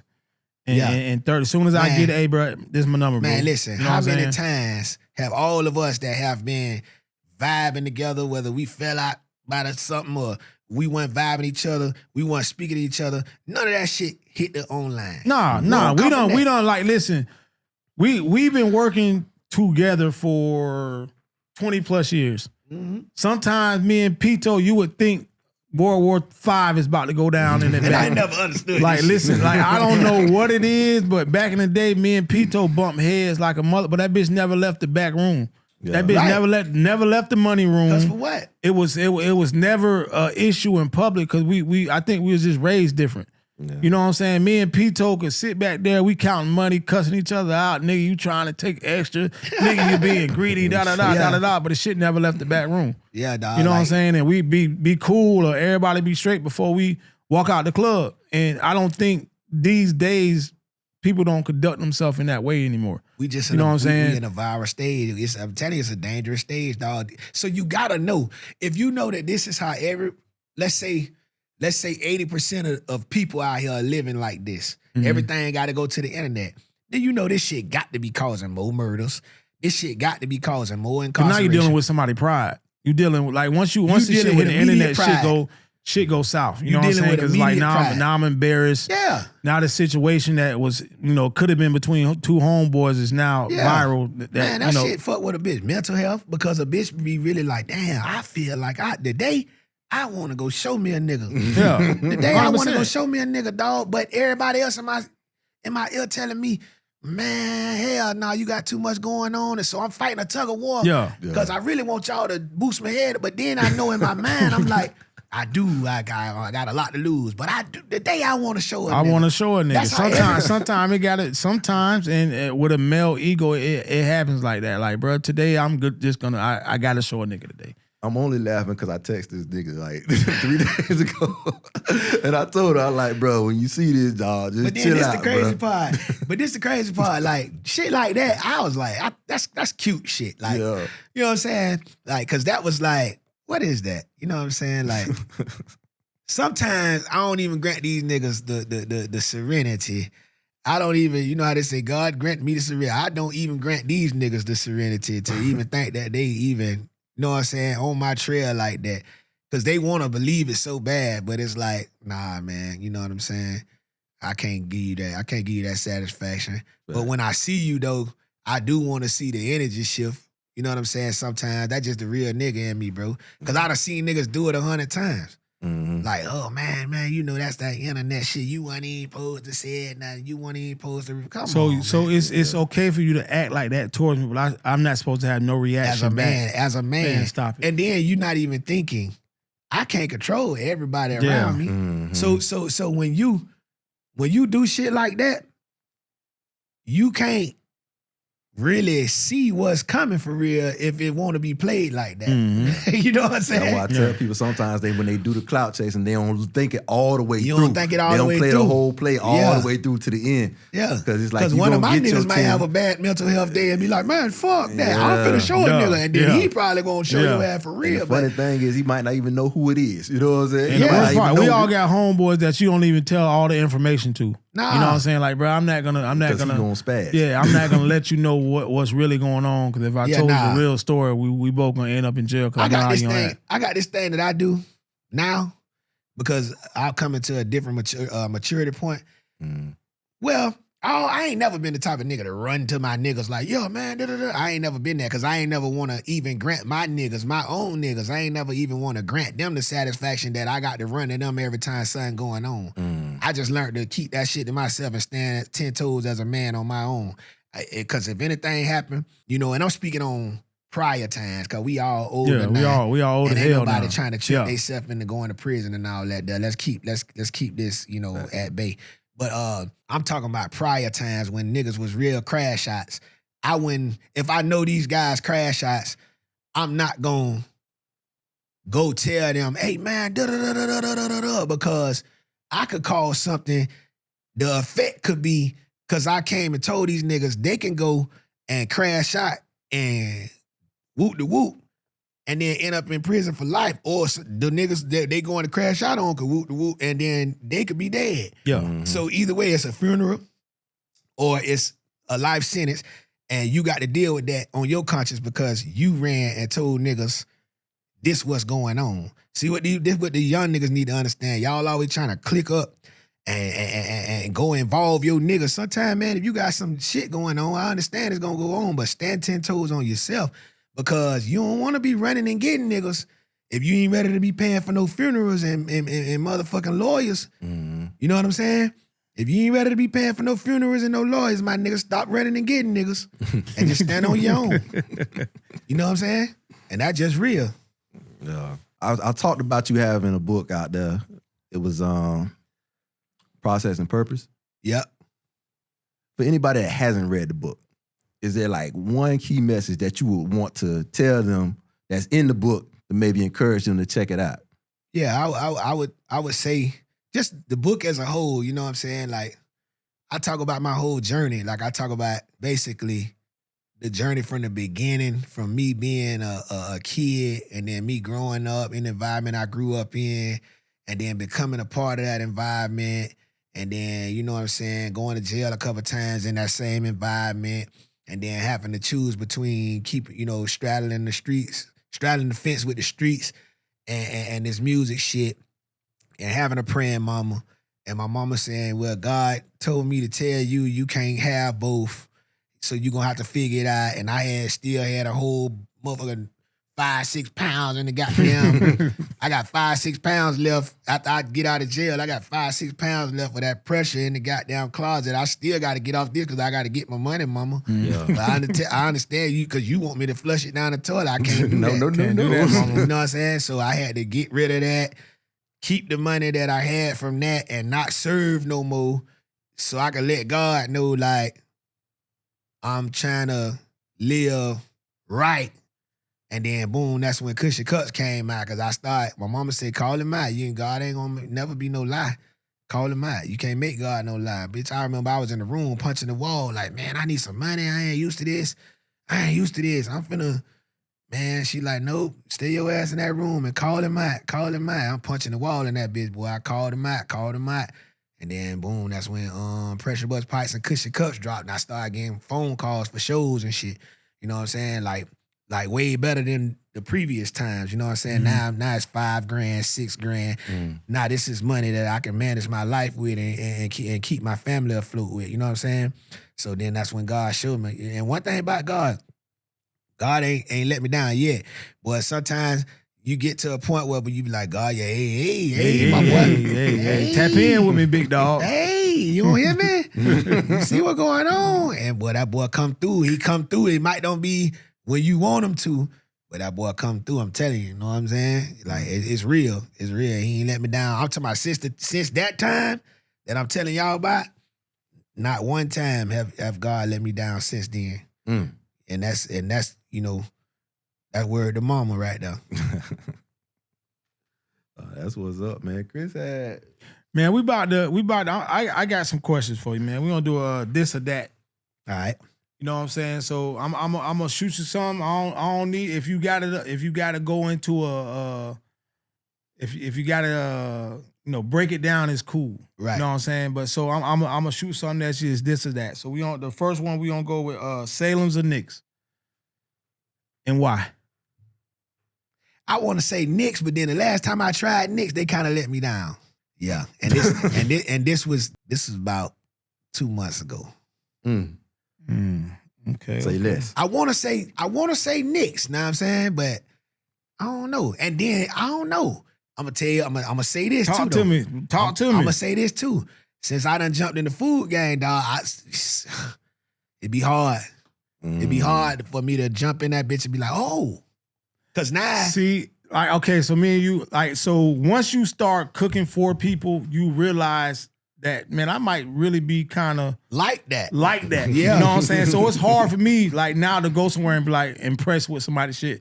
Shit gotta really be hitting, cause right now I don't feel like certain foods hit like they used to hit back in the day, because I'm in there doing the shit too. So yeah, when you had no knowledge of cooking for the masses. Yeah, no knowledge of flavor. No knowledge of shopping at Restaurant Depot. I be running to your ass Restaurant Depot all the time. We always come up. That bitch like the bar. That's it. Restaurant Depot like the bar. Anybody in the business, you gonna run into anybody that cook, you gonna run into their ass at Restaurant Depot. Right. So you know what I'm saying? So now that you know, either everybody is shopping at Restaurant Depot or everybody is shopping at with Cisco or some type of vendor like that, then you kind of had a knowledge of how everybody is kind of putting their thing together, but you don't know the insides of it.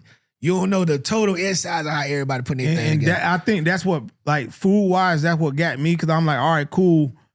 What I know now, if I'm making the sauce, right, I got to make my own sauce. You got to. I might pull that off the shelf, but I got to put my twist on it. I got to put my twist on it, because everybody buying the same goddamn buffalo. Right. You know what I'm saying? Everybody buying the same honey hot. So you got to put your own. So if you don't put your own twist on the food situation, your shit gonna taste like everybody else shit. And then I'm knowing, man, a nigga can get that bitch and be like, man, they ain't doing nothing, put that same. And now I'm gonna go the same stuff. I'm gonna keep it funky with you. You know what I'm saying? So I'm gonna keep it food wise. I use a sauce on my seafood. When nobody in the city using the sauce, we had exchange. I'm gonna keep it funky with you. Nobody using the certain sauce I put on my seafood. You know what I'm saying? Right. We start exchange. Plates going. Now everybody using the same. It appears to be the same sauce, but again, that's the game. So if I don't change that, if I give it to you right off the shelves, it's easy to duplicate. Yeah, you know what I'm saying? That what made me say, all right, cool. I can't do. See, again, that might have came from when you first was rocking. You probably was like, oh, I can do this. Mm-hmm. Know what I'm saying? And then, bitch, you done figured out, oh, bitch, everybody can do this. Now I gotta put my twist on it. Right. And the twist don't even gotta be. This is what you also learn in the food business. The twist don't even gotta be much. It don't. It just gotta be a little something. It don't. To make a bitch say, what the hell? What okay, I thought it was that, but yeah, nah, that ain't that. It's something else. You know what I'm saying? Mm-hmm. You got to do that shit. That's why I'm hesitant on like sauces. You know what I'm saying? So it's like, put your wings in salt. I'm like, unless I come up with something that just gets me going, it's hard. Like your Z sauce. I had your Z sauce and the shit was fire. Right. You know Niggas what I'm saying? Is not gonna duplicate that. You can't. It's gonna take a nigga sitting in the lab to recreate. That's what I'm talking about. It's gonna take a nigga to have to buy that chicken wing plate 20 times to figure out that shit out, because it's so many. I like I will talk later, but I again, like, you might me get 3 on. Yeah, to me it's like I cooking. I know a lot more than I thought I knew before. Because you know what I'm saying? Because now I'm in the business, so I could taste certain shit. I'm like, ooh, I know what that flavor is. But that's what makes it great. You know what I'm saying? You cook something to where people are sitting there eating like, damn, what the fuck is this? What the fuck is this? Yeah. What is going on? Like, you know what I'm saying? The flavors just exploding. Like, what is this? And what? So me and you always talked about cooking. Yeah. Mm-hmm. Me and you, holiday season, I'm off real. What your mama mac and cheese looking like? Tell your mama to pull up. I'm coming by, get a plate.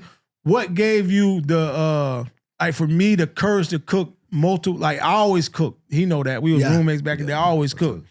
But to say, you know what, I'm going to cook for everybody. Yeah. What gave you the courage to say, I'm going to do this and because that's a very vulnerable thing. To put that people shit don't understand how vulnerable it is, because you cook with your heart. So I'm pretty much giving you my heart to say fuck you or however. So what gave you the courage to actually go through with making the truck?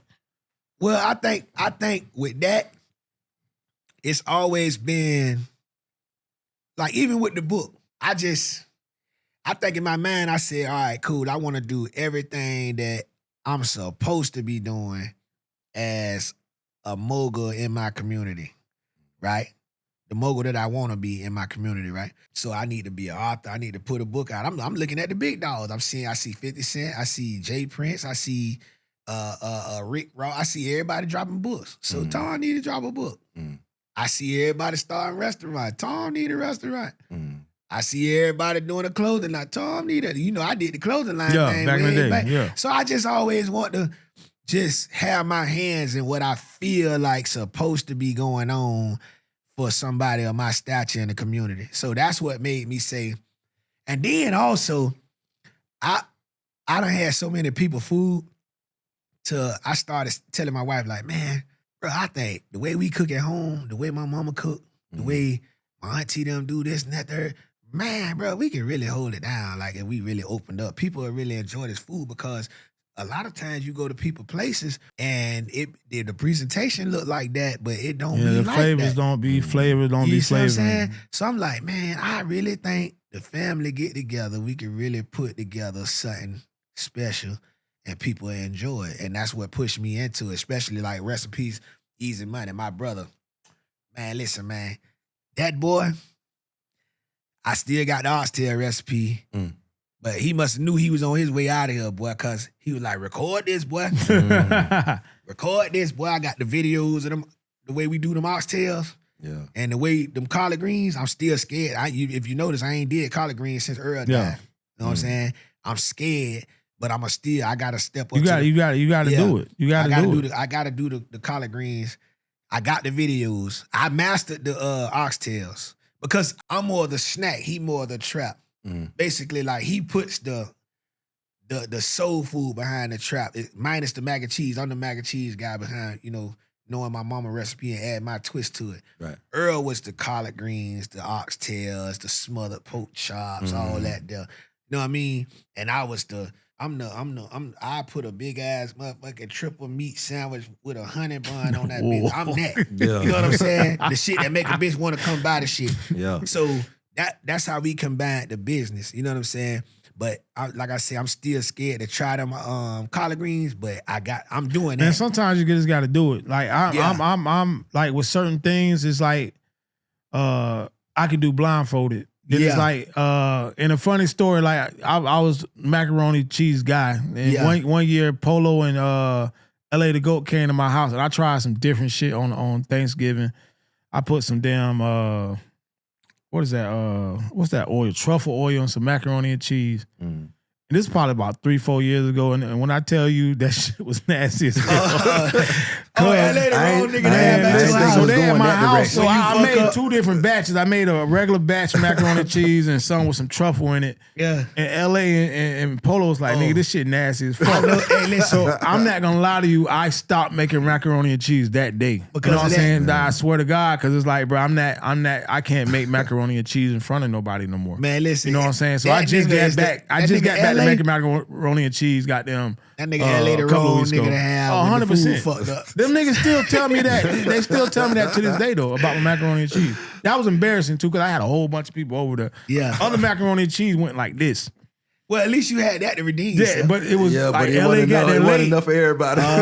LA got there late. LA and Polo, it's Friendsgiving, so they come late. Yeah. So the other macaroni and cheese gone, so all that's left they know is that's what you That's made. what they got. And man, they but again, that's opening up to people. And I was like, bro, I'm not cooking macaroni. So my wife was cooking the macaroni. Yeah. And she been like, so I just really got back into my macaroni groove again. Yeah. And now I'm ready for mama. You gotta get out your own head. Yeah, you gotta get out your own head. When it comes to cooking, sometimes you get in your head. Yeah. It's like you know you could cook some goddamn collard greens, bro. Yeah, I know I can. Get out your head and cook. I'm in my head about it. You know what I'm saying? Because so sometimes I you just gotta do it. Like his. Yeah. But I also know that a lot of people in my family, I done took their recipes and then once my mind go to going, I put my own twist on it and they be like, bitch, what the fuck? I done put, like, in my mama macaroni and cheese, I put my own twist on that bitch. I added some shit that my mama ain't even know she needed in that bitch. Man, listen, I added some, my new macaroni and cheese recipe got some shit in it that I didn't even think that it go, but I had to find my groove again. Yeah, that's what I'm saying. You know what I'm saying? So I couldn't go back to my old recipe because again, I fucked that up. You know what I'm saying? I put out a bad product. I know it was bad. Yeah. I couldn't go back. You know what I'm saying? Why make macaroni? I'm like, listen, man, I can't. Yeah. Every time I failed. You know what I'm saying? I was like, bro, I'm not putting macaroni and cheese up. Now I'm like lining up. I'm ready for mama again. Man, drop that shit, man. I'm ready for mama again, dog. You branded that thing on the wire. I lost my confidence. I was wondering why you had got a little quiet. Yeah, bro. On the back. I ain't said nothing to mama in about two holiday seasons. You let about 3 seasons go by. I fell off. I ain't gonna lie to you. I fell off. You know what I'm saying? It was like, Tom, tell mama I'm ready, and that shit disappeared. That nigga been calling first thing in the morning. Yeah. We've been doing this shit for years now. First thing in the morning, I was like, what mama macaroni looking like? Yeah. But I fell off. LA literally took every ounce of pride I had in my macaroni. That's the wrong Him and bitch. Polo. That's the wrong bitch. Nah, what they said, I gotta know what they said though. No, it was trash, bro. I know, but how they said it though? How do you know it came in every different way. And, Polo is a Detroit nigga. So it came Polo like, smoothness was like, nigga, nah. So when we opened up Exchange, Polo cooked the macaroni. That's one thing I ain't cooked. I ain't had no ounce of nothing when it came to macaroni at Exchange. That was Polo macaroni. Because again, I failed.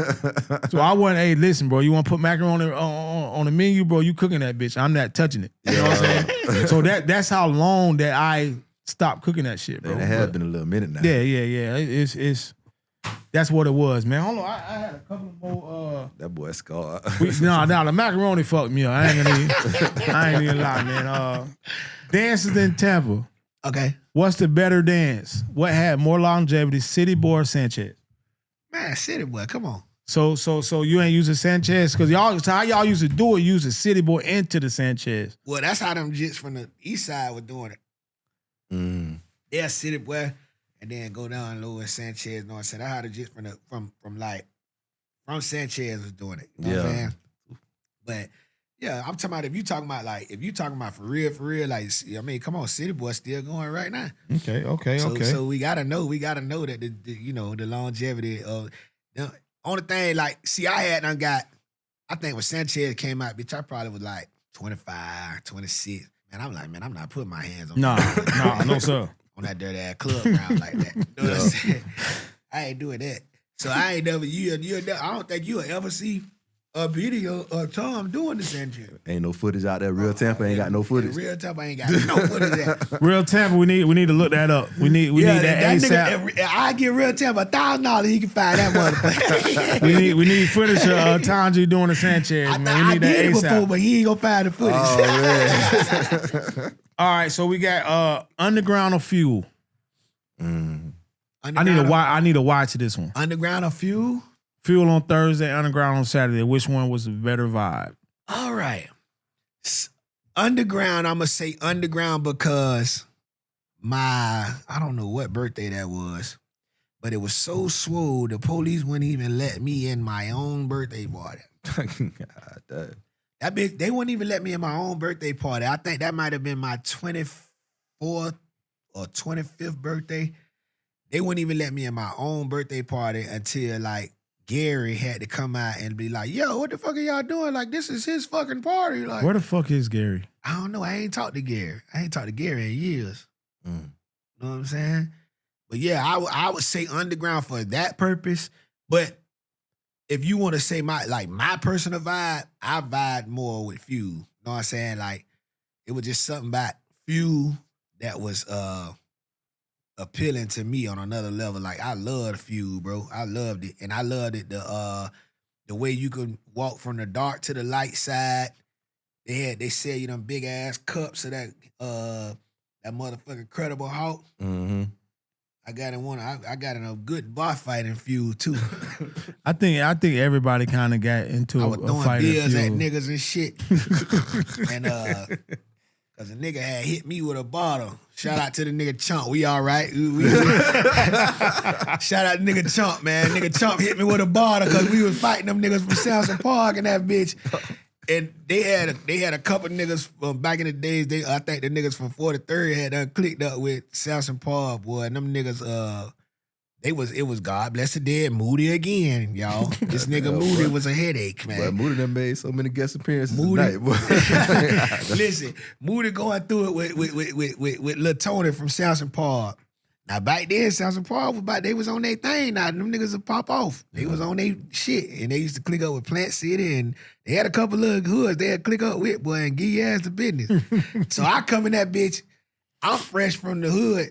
I go to Lord Drakenham. Remember Lord Drakenham had the store with the clothes and shit? Mm-hmm. I go to Lord Drakenham store, get me a polo.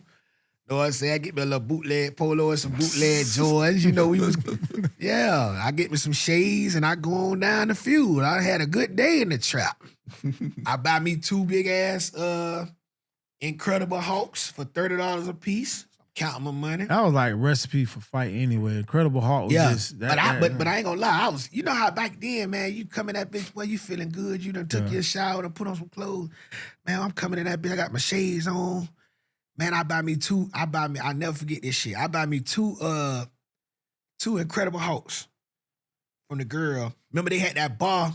All right, so on the side where the stage at. Mm-hmm. Remember they used to have the bars right there by the windows. Mm-hmm. And then they got the girl who it almost looked like this glass table. She got this bitch full of beers and ice. Mm-hmm. All right. So this where I took off at with the beers and the ice, right? So Boom. I get my Credible House. So I go to sipping my shit. I got me a $2. So another nigga walk up to me. He from Central Park.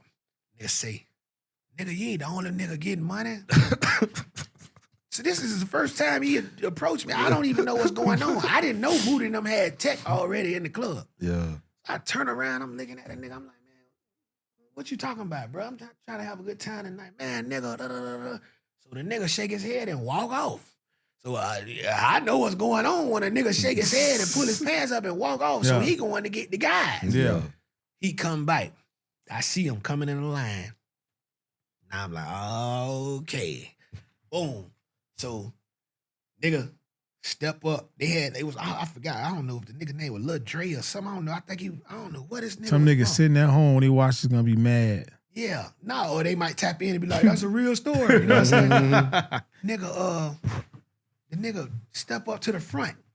So when he step up to the front, I'm already like, fuck this shit. Now we finna pop off because y'all niggas done made me mad.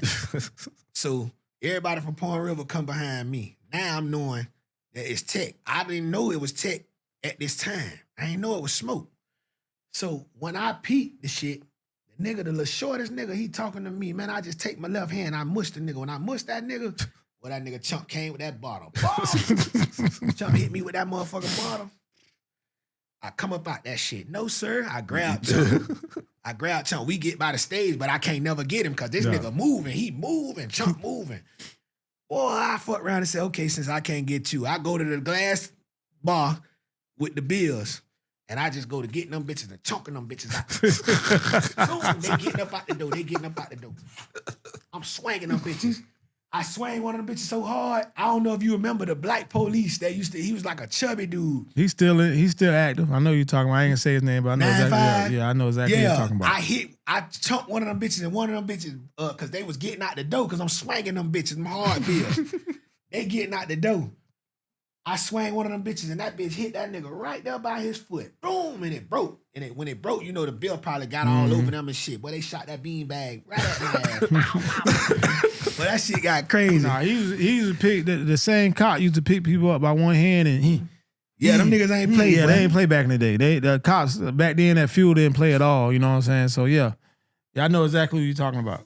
And then, I know exactly what you're talking about. Hey, bro, this shit used to be so crazy, bro. That was just a little feud story. Then we get around the corner, and then the same niggas we just fought, I end up telling them, man, the police coming, man. Y'all get the fuck from around here. I don't even know what I told them. I'm trying to help y'all now. This shit crazy. Man, them days was crazy though. Like people, like they don't even understand now what Tampa used to be like on a Friday, on a Thursday night or a Saturday night. Oh my God, them Thursday nights, boy. You know what I'm saying?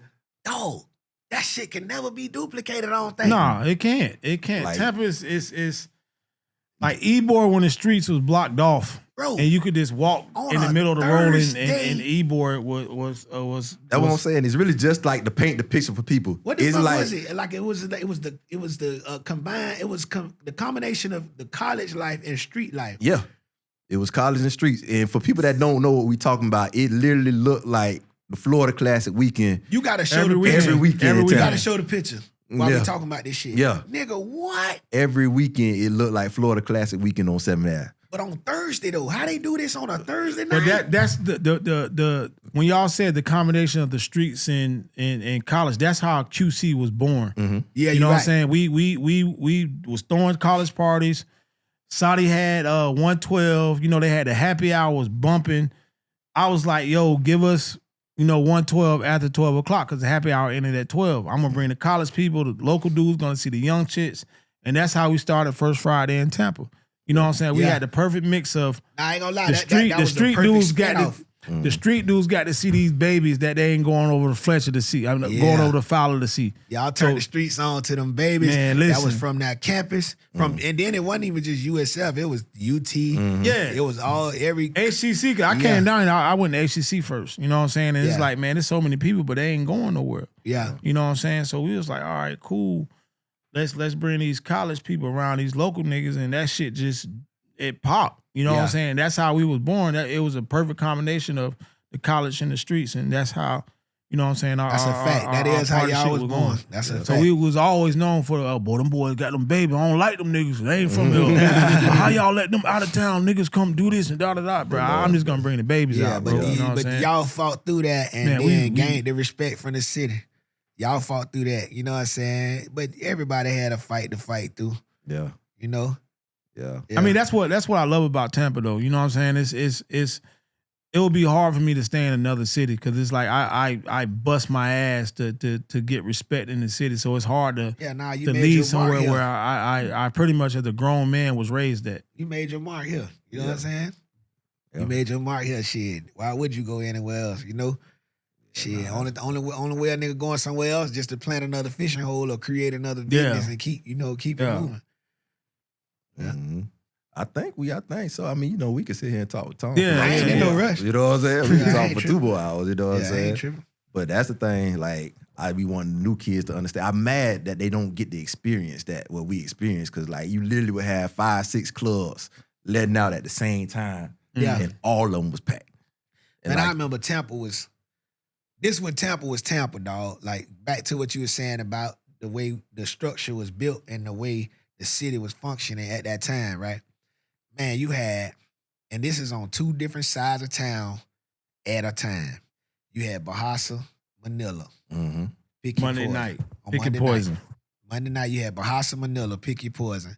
Tuesday night, you had Hollywood or T-Back Tuesday. That was T-Back Tuesday. T-Back Tuesday. T-Back Tuesday really ran the city, but you had something else going on. It was always something else going on. Wednesday night, you had Broke Ass Wednesday, which is where 1828 is at now. You had at Apollo, you had Broke Ass Wednesday, and then you had some sink or swim shit going on in Ybor. You had sink or swim in Ybor, then you had Green Gators on Wednesday too. Right. It was 3 parties going on. Like right. And Thursday night, you had Fuel. And then what's the shit on Empire? Yeah. Empire was all you could drink. But I think Fuel and Empire wasn't running at the same time. They was. Yeah, 100%. You goddamn right. Because Empire used to have the little cups where it's all you can drink. Yeah, right. And you come in with a cup. If you could. Back then we was thugging, man. So if you could found a cup, wash that bitch out, then you found a cup and you was good for the night. They ain't check you. And then Friday night, nigga, forget about it. It was like 10 parties. Friday night was 10 parties. Then like what about everywhere. full moon too? Was what? Yeah, full moon was like Saturday. Full moon was Thursday. Full moon had Thursday and Saturday. Yeah, Thursday and Saturday. Yep. And then Sunday, Manila again. Sunday, that's when block parties like this was before all the shooting and shit. Like nigga. Sundays, nigga, Roberts Park at the lake, nigga, them block parties, nigga, them man, that's just an example. Somebody on Sunday, some hood on Sunday is hosting a big ass block party, dog, and then that shit gonna lead to Manila's Sunday night. Yeah. And then back to Manila's again Monday night. Shit, Sunday night we had what was the other club downtown? SS was Sunday too. Oh my God, I forget SS. That's when we first came to town. Oh my God, yeah. That still might be one of my top 3 clubs. SS my top club. That's nobody ever mentions SS at all when they mention the top hands club. down. Out of all them bitches, that's when I first got in. ATL and SS. SS in the VIP. Nigga, I was 18 and I had my nigga Charles ID. And I used to have a 20 up under that bitch, right? On Fridays. They used to have the happy hour on Fridays at XS. And I don't know if you remember, it was a red nigga, bald head nigga with pop eyes.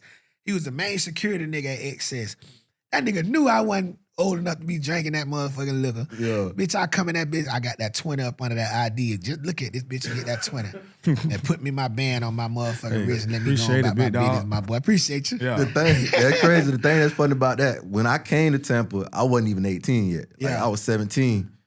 So we was doing like the college parties, Club Atlanta, Club Platinum, you know what I'm saying, stuff like that. But they're like, bro, we need to go to Excess. That's like it's swinging. So I'm like, bro, I ain't even got I can't give him my ID. So we went in there. I went there with my college ID. Ain't no age on your college ID. So I went there with my USF ID. I'm like, bro, that's all I got. So he know I ain't 18. But this man, he was like, answer this equation for me, and I'll let you in the club. You know what I'm saying? And mind you, this might be the smartest nigga in most rooms he stepped in. So I'm like, we in there, bro. But ever since then, like me and him, every time I went, he would take care of me. You know what I'm saying? Make sure I was straight. But yeah, Excess, I ain't gonna lie. My Excess story that's the first time I saw Tampa Tony perform. Yeah. Keep Juking. Yeah. And the city was just so crazy back then. I don't even think the song was out. I think that was literally when he premiered the record.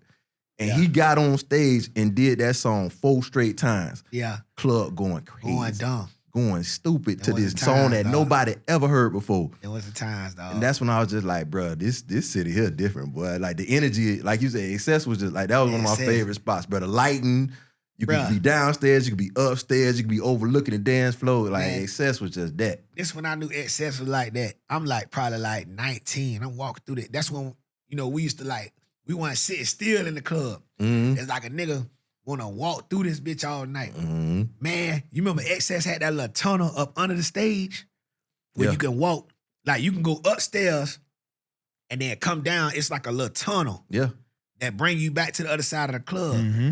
Man, one night we were walking through that bitch. Man, that's a nigga in there taking a bitch through there in the tunnel. It's a nigga. I was like, no.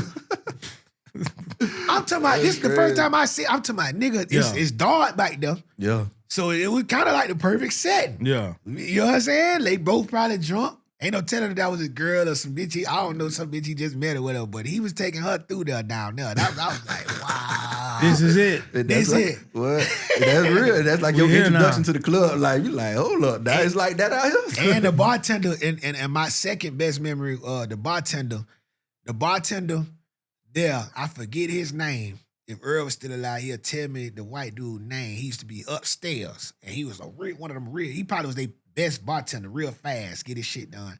Mm. So, back then we was broken in a bitch. So we trying to figure out how we could stunt for the lowest price. Mm. So what he did was, I got you guys. I got some shit I can figure out for Earl Silver Tongue ass. This nigga done went and made the man start giving us the like when they run out of the Grey Goose from selling drinks, give us the bottle, right? And put the cheap well liquor in that bitch with the apple schnapps and the it's like some other flavor shit. And he called it Jolly Rancher. He used to sell us these bottles for $30. Now picture this. The big boy. Grey Goose. We always drinking Grey Goose then. I'm in that bitch with the big boy for 30. With this well liquor in this bitch with the colors. Having fun. And the bitch think we balling. Yeah. Yeah. We in that bitch for 30 balling. Now, I done spent 30. He done spent 30. We in this bitch like we the rock. Nah, 100%. That's how the Blue Martini days was, man. You find you a bartender, everybody give him $40. And that's it. You know what I'm saying? We drinking for the rest of the night. We ain't waiting for no drinks. He see us, we his boy, because we done all came up with $200 to give him. And that's how it was, though. You know what I'm saying? It wasn't, we faked it till we made it. We stunted till we, we got to where we were. Till we got to the point where, nigga, man, we got to the point, man, Chris. But that's being young, that's being young. You know what I'm saying? That's when, that's when Tampa was fun, man. I'm about to say the craziest thing is that's probably the most fun that you had. You know what I'm saying? Yeah. Before you even had money just for real. learning the game. The most fun you gonna have is learning the game and learning the market. Mm-hmm. We used to sneak in the clubs. I used to sneak in Blue Martini. I snuck in Mirage. I snuck in every club until, you know what I'm saying, they knew who we was. You know what I'm saying? We was knocking on the doors until they knew who we was. I'll pass out flyers for Mirage, and we'll go to other clubs and throw the flyer on the front. Like, we did some crazy shit. Cause we did some broke ass shit. Yeah, we did some broke ass shit. Bro, when we was doing the rapping, was you what now? Did you go to Georgia with us? Yes. Hey, bro. So this when... that was before it was my dog's birthday though. Yeah, that was before it was my dog's birthday. We was, we was big at USF, so we did our rap shit. You know what I'm saying? We was big. Well, hold on. How was that though? Like, how I know y'all used to shut the campus down, bro. Oh, we ran the campus. I know that. We ran the campus. When I moved up here, they was already established when I moved up here. Yeah. You know what I'm saying? They already done fought the Sigmas, done fought this. Oh, yeah. Nigga, that's another side of the shit niggas don't know about. Nigga think because a nigga that went to school. Nah, nigga was fighting. Like, as soon as I got down here, I got shot at the second week. Y'all got, I always been a hothead. Yeah. You know what I'm saying? If it's time to fight, I'm the first one to swing. Yeah. And that's just always been me. Yeah. I got shot at as soon as I got down this bitch. Damn near point. You know what I'm saying? The nigga literally was shitting where he's sitting at. I don't know Somebody how else, I think Headbuster got in a fight. I jumped in it. 2 seconds later, bent in the corner. And I'm like, I don't know how this man ain't get hit. On the campus? Nah, we weren't even on campus. Yeah. Right down the street. Yeah, I'm talking about, I felt ching, ching, ching, ching, ching. And I'm like, boy, that was God with you, boy. Bruh. That was God with you, boy. That whole story crazy, though. I ain't gonna lie. That was one of the craziest nights we ever had. Because that's the night we was fighting. We ended up fighting with the Alphas. I mean, no, with the Qs. No, who was it? No, it was the Qs. It was It was the Qs. It was the Qs. Oh, them the wrong niggas we was fighting. No, bro, they was on our side. Like, we was fighting with them. Oh, yeah. So we used to throw parties for the athletes and all the fraternities. So anytime something happened, we all fight together. Yeah. It's going down. Yeah. The football team fighting, we fighting, Qs fighting, we fighting. It's just that's how life was on. So everything was going down, and everybody scrapping. But then it was this one dude had his gold boots on, and he just came from out of nowhere, slow motion, just running. Jump up in the air. He jumps up and just stomps on this dude's head. Right in the street. Everybody stop. Hey, it's time to go. Yeah, that's some cute dog shit. We like, it's over. It got too serious. Shooting, that's cool, but you done stomped this man with some boots. When I went to Stillman, nigga, that's when I learned, because the football team, niggas don't know, the football team is a fraternity also. Yeah. Oh, yeah. Our shit was called T-Sci 5 because we was the Stillman Tigers. When I first got there, them niggas made us pop off on the campus on the UA campus, nigga. Them niggas put us in the car. Them niggas put us in the car and took us and was like, Mike Trigg who owned Conan's? Mm-hmm. Yeah, that nigga's a whole thug, man. He's a retired Kappa gangster. I done seen him, boy. I ain't gonna do that, Mike Trigg. I know you living your different life right now. He like, bro, come to you. More like that, though. I done seen, man, one day he told a nigga, man, this nigga stutter one more time. I'm just gonna knock him out, bro. He told him, man, talk to me, without stuttering, bro. He turned around, he looked at us, man. He stuttered one more time, I'm knocking him out. Nigga kept stuttering, he knocked him out. Boy, he a Kappa, he a noob. Yeah. Niggas don't know, man. Them fraternities, them noops will get on your ass too. Oh yeah. Them Qs ain't nothing to be fucked up with, but them noops, and nigga be thinking because them noops be pretty and shit. Them noops will get on your ass, and they got them canes too. They gonna use them. Yeah, you get the right chapter, they gonna handle business. Yeah, like USF, like that was a different type of, that was a different era, bro. We had a lot of fun. Who you think the most gangster fraternity is out of all of them? I say the Qs. It gotta be the Qs. Qs them dogs, man. We can't say the Sigmas because we muddied the Sigmas, no disrespect. Yeah. But them Sigmas ain't gonna run though. Listen, when I ain't gonna need, because I know some of them now to this day, but they got their ass whooped. Yeah, we cool with a lot of them. We cool with them. But the thing is, like, a lot of them, they wanted us to, like, pledge. That's the thing, like, because we came to USF, like, 20 deep, 25 deep. They wanted y'all on the team. So they like, nigga, y'all come with us, we gonna take over. Yeah, exactly. So they were like, damn, these young niggas, because we had intramurals, you know what I'm saying? So we got our own football team. Everybody else, like, just got, like, regular jerseys. We had real jerseys. Yeah. We got real jerseys. We got real colors, everything. So they like, hold up, who are these freshman-ass niggas? So they wanted to be part. They wanted us to get down.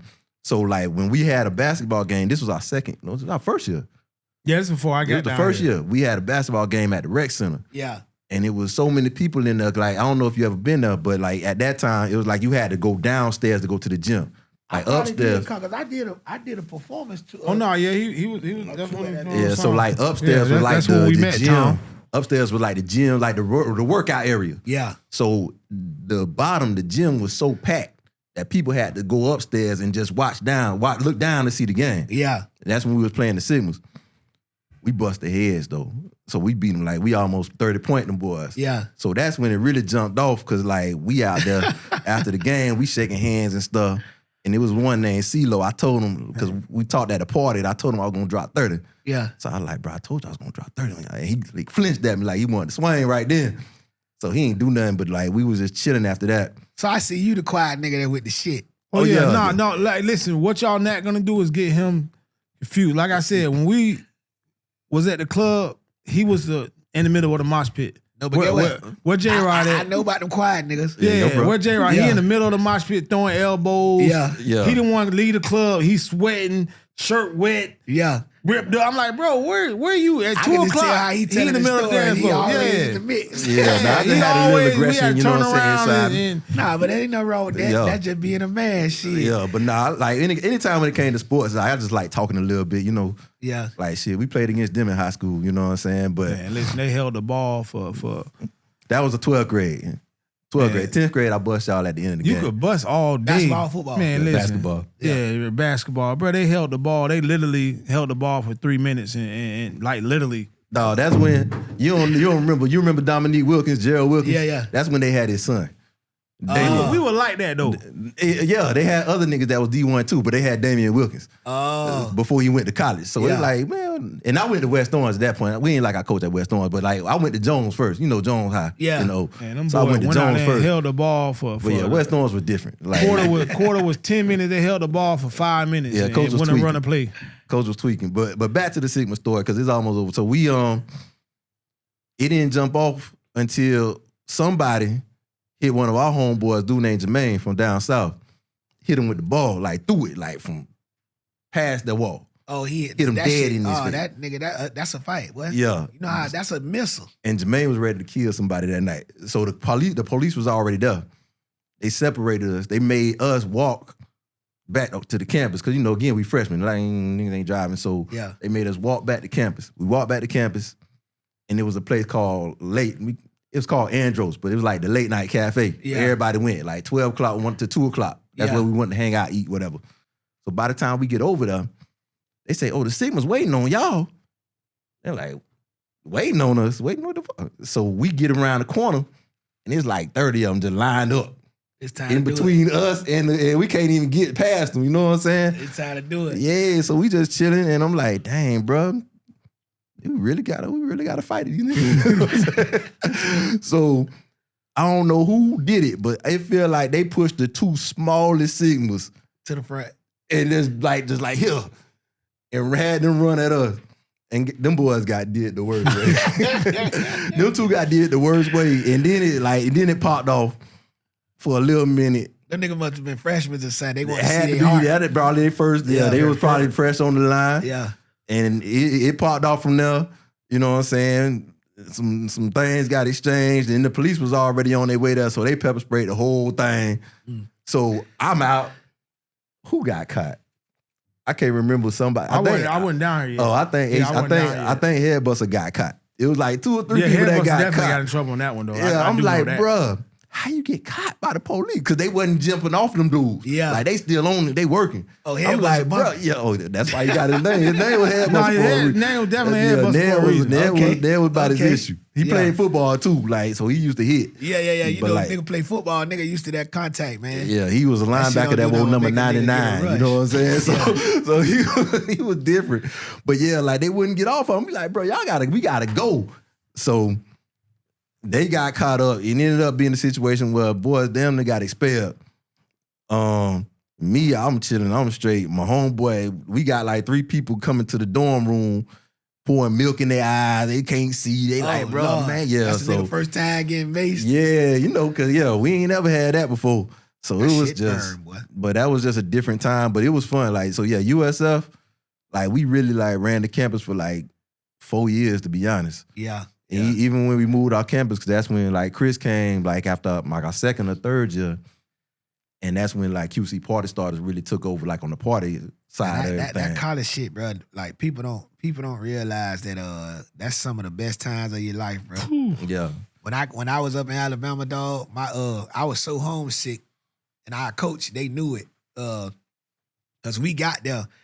You know, football started about a month before college let in. Mm-hmm. At least 3 weeks before people even start coming on the campus, because you got to do your 2-a-day workout, all that there, and you got to do your meetings and all that shit. Man, nigga, coach seen us looking like, bitch, we ready to go home. That nigga was like, I don't know what y'all looking all crazy for. He said, man, cause once y'all get the rolling up here, you ain't even gonna call home. You ain't even gonna call home. I was like, this once nigga. these babies get on campus, you gonna be in heaven. And then he said, you're gonna meet some of your best friends that you don't ever. Like right now, I got a homeboy from York, Alabama, that I met up there. Shout out to my nigga Spark Plug, man. My nigga Graham. Listen, man, I know this nigga number right now. I call him. Watch this here. He might pick up. Yeah. Nah, this real talk right here though, cause I don't even lock his number in my phone. I said he just know that by heart. He might not pick up because I had a 656 number. Let me see. I ain't even know Tampa had a 656. You hit me. I was like, what the hell is this? If you see that 813, he gonna pick up though. And then, yeah, that's just an example of I'm gonna call. I got another number connected to this phone. Watch this. I'm gonna call that nigga from this 813 number. But that's real talk. Like I encourage on some real. Like I encourage any of these young kids. Like, bruh, if you got a chance to go to college, go to college. Go to college, bro. You know what I'm saying? You ain't gotta finish. Just go there and get some different views on life. You know what I'm saying? Because I went to a different perspective. Playing ball. I probably went to 4 different colleges just playing ball and chasing my dreams. But I met so many different people, and college is very important, bro. Yeah, it's a lot. Like a lot of networking, but even like back to what we was talking about, what he was talking about with the females. Like that was the first time we was in a dorm, and you had 8 girls on the other side of the hallway. Yeah. Same dorm. Yeah, y'all. Wow, y'all had co-ed dorms. That was my boy Principal now. My boy knocked out. He chilling. He might be knocked out. Yeah, but that was the craziest part. That was the craziest part of college for me. Like we literally just like we got all the 2 rooms. You know what I'm saying? We were 4 really, because you had 2, and then you had a bathroom. Then you had the other 2 on the other side. You got to learn to shut that bathroom, keep it clean. Yeah, but then literally on the other side, you could walk out the front door of your dorm room, and on the other side is just 4 females. Yeah, they had co-ed. And it was raw. Like they ended up being our homegirls. You know what I'm saying? But I never got to experience that at all. Man. Yeah, I didn't. I was chasing dreams. Yeah, he came when he had an apartment. He came. I'm gonna tell you what real with Chris. I knew Chris was coming because he went. I think was you in Cali last or Arizona? Arizona. He was in Arizona, and he called us one day. Said, man, these niggas done jumped me, man. Man, I gotta listen. I told you, I was brothers. I whooped them niggas' ass, bro. That nigga like, Chris, man, listen. I fought every school I've been to. I fought 4 times. No matter what. I was in school in Iowa, and literally, I fought for probably 2 months straight every weekend. He don't bite his tongue. I don't know what was going on in Iowa. Iowa. It was like whatever you see on TV, it be real like that. You know what I'm saying? I went to a school with it was 12 black people on campus. Mm-hmm. Yeah, and it was. The white boys had bosses, like real, like literally what you see on TV. It's like I had to fight the young boss. Next week I had to fight the underboss. Then I had to fight the boss. Then I had to fight the king. And you was up there with the white boy. And listen, like when I had to fight the top dog the week before, I fought the underdude. And listen, one of them was named Mutt. Yeah, he was 6'3". Probably about 215, arms went down. He was, boy was big. He ain't had no business at that school. One of us gonna whoop this nigga. That's how, no lie, that's how it was. Motherfucker, we had a party. He come in with a scully on. You know what I'm saying? It was snowing outside. He came in with a scully on, walked in the door, started doing this. I ain't getting loose for you. Pointed outside. My boy, I took that pre-workout on your ass. I gotta fight Mutt. I fought your homeboy last week. Called me outside and it went down. But that's how college is. College is a wild place. Iowa changed me as a man. Again, Iowa was a different place for me. You know what I'm saying? I was going to Graceland University playing football. I didn't know it was a NAIA school. I was just put myself through college. So wherever I can go to play ball, that's where I went after I got injured. Yeah. You know what I'm saying? So I ended up in Iowa, and I was just it was a crazy place for me, bro. Shout out to Greedy. I brought up Conas. That's one of my big homies. Shout out to Greedy Lee's Barbecue, too. Both of the owners of both of those barbecue spots, these was my big homies when I was at Stillman College, man. Like my Tampa big homies, you know what I'm saying? Oh, Greedy Lee's, man. Yeah. Greedy Lee's. And I had some oxtail from Greedy Lee's. Yeah, that's crazy that all y'all was at. They were good. Yeah. Because that's KK Davis from Hillsborough High School. That nigga's a classic running back from Hillsborough High School. So when he came up there, he already had a name too, but he came after me a little bit. But like, he just such a creature. Like, this nigga just took it over when he got there. Like, the whole city. It wasn't even just the campus. This nigga took the whole city over. You know what I'm saying? That's how, I don't know, man. Niggas professional now, so I can't tell. Yeah. But that's how I learned a lot of game. I'm going to just say that, Speaking of game, we got to get into this freestyle, man. We got to get into this performance. I enjoyed this conversation. These are one of the conversations that you wish you can have like once a year. You know what I'm saying? Yeah. You pour up your drink and you just talk. You know what I'm saying? It wasn't. Yeah. It was nothing forced. It's all natural. And that's what I'm saying. Like I had questions prepared, but I was like, bro, this kind of flowed like. Yeah. We can be here for another hour and a half, 2 hours talking. You know what I'm saying? It's one of them situations where you at the club and, you know, y'all at the car, ain't nobody around, you just talking to your homeboys. It's almost like you don't want to, like, you gotta cut it at some point for it be too much to edit. Yeah, that's really what it is, I'm like, bro. damn, I could really ask you like 10 more questions. We can be here for 5 more hours talking. Yeah. But unfortunately, we gotta cut it. But I gotta hear you. But guess what though? What we gonna do, nigga? We gonna do a part 2. We gonna do a part 2. We do a part 2. But now we gonna give him this gas we got for him. But we got some gas coming up from Tom G, man. You know what I'm saying? Big Thomas. You know what I'm saying? Yeah, for sure.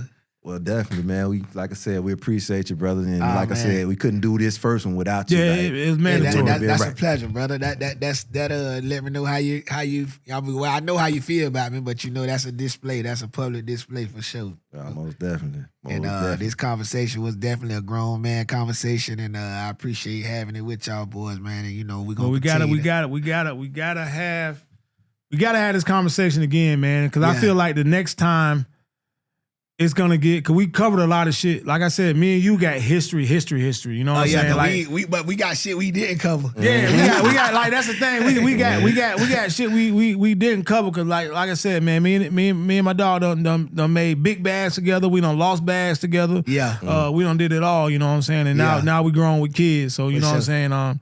I think you know the people got to hear, you know what I'm saying, the fatherhood side of, you know what I'm saying, both of us and the growth we both had, because like now we got kids that can go to the clubs with us. Yeah, you know what I'm saying. So that's what makes shit different too. Now it's like that's what make a nigga have to move different too, because it's like now your kids outside, and it's like okay, you know what I'm saying, like I gotta consider all that. Now. All that, man. I again. I'm gonna end up going down this path, but we gonna stop it here. Because again, when you said that, I said something the other day, and my son was like, I'm like, hold on, I can't even talk like that no more because you hip to what the game is. So again, it was a pleasure, my brother. I enjoyed the hell out of this. You know what I'm saying? Our first episode of QC Hot Seat, presented by QC Media. Gerard, J-Rod, I appreciate you, my brother, for sure, man. For all the things that you're doing for the city as far as this QC Media website. Yeah, Again, that's a lot. A lot of people tap in. That's the first thing they look at when they get on the ground, what's going on in the city.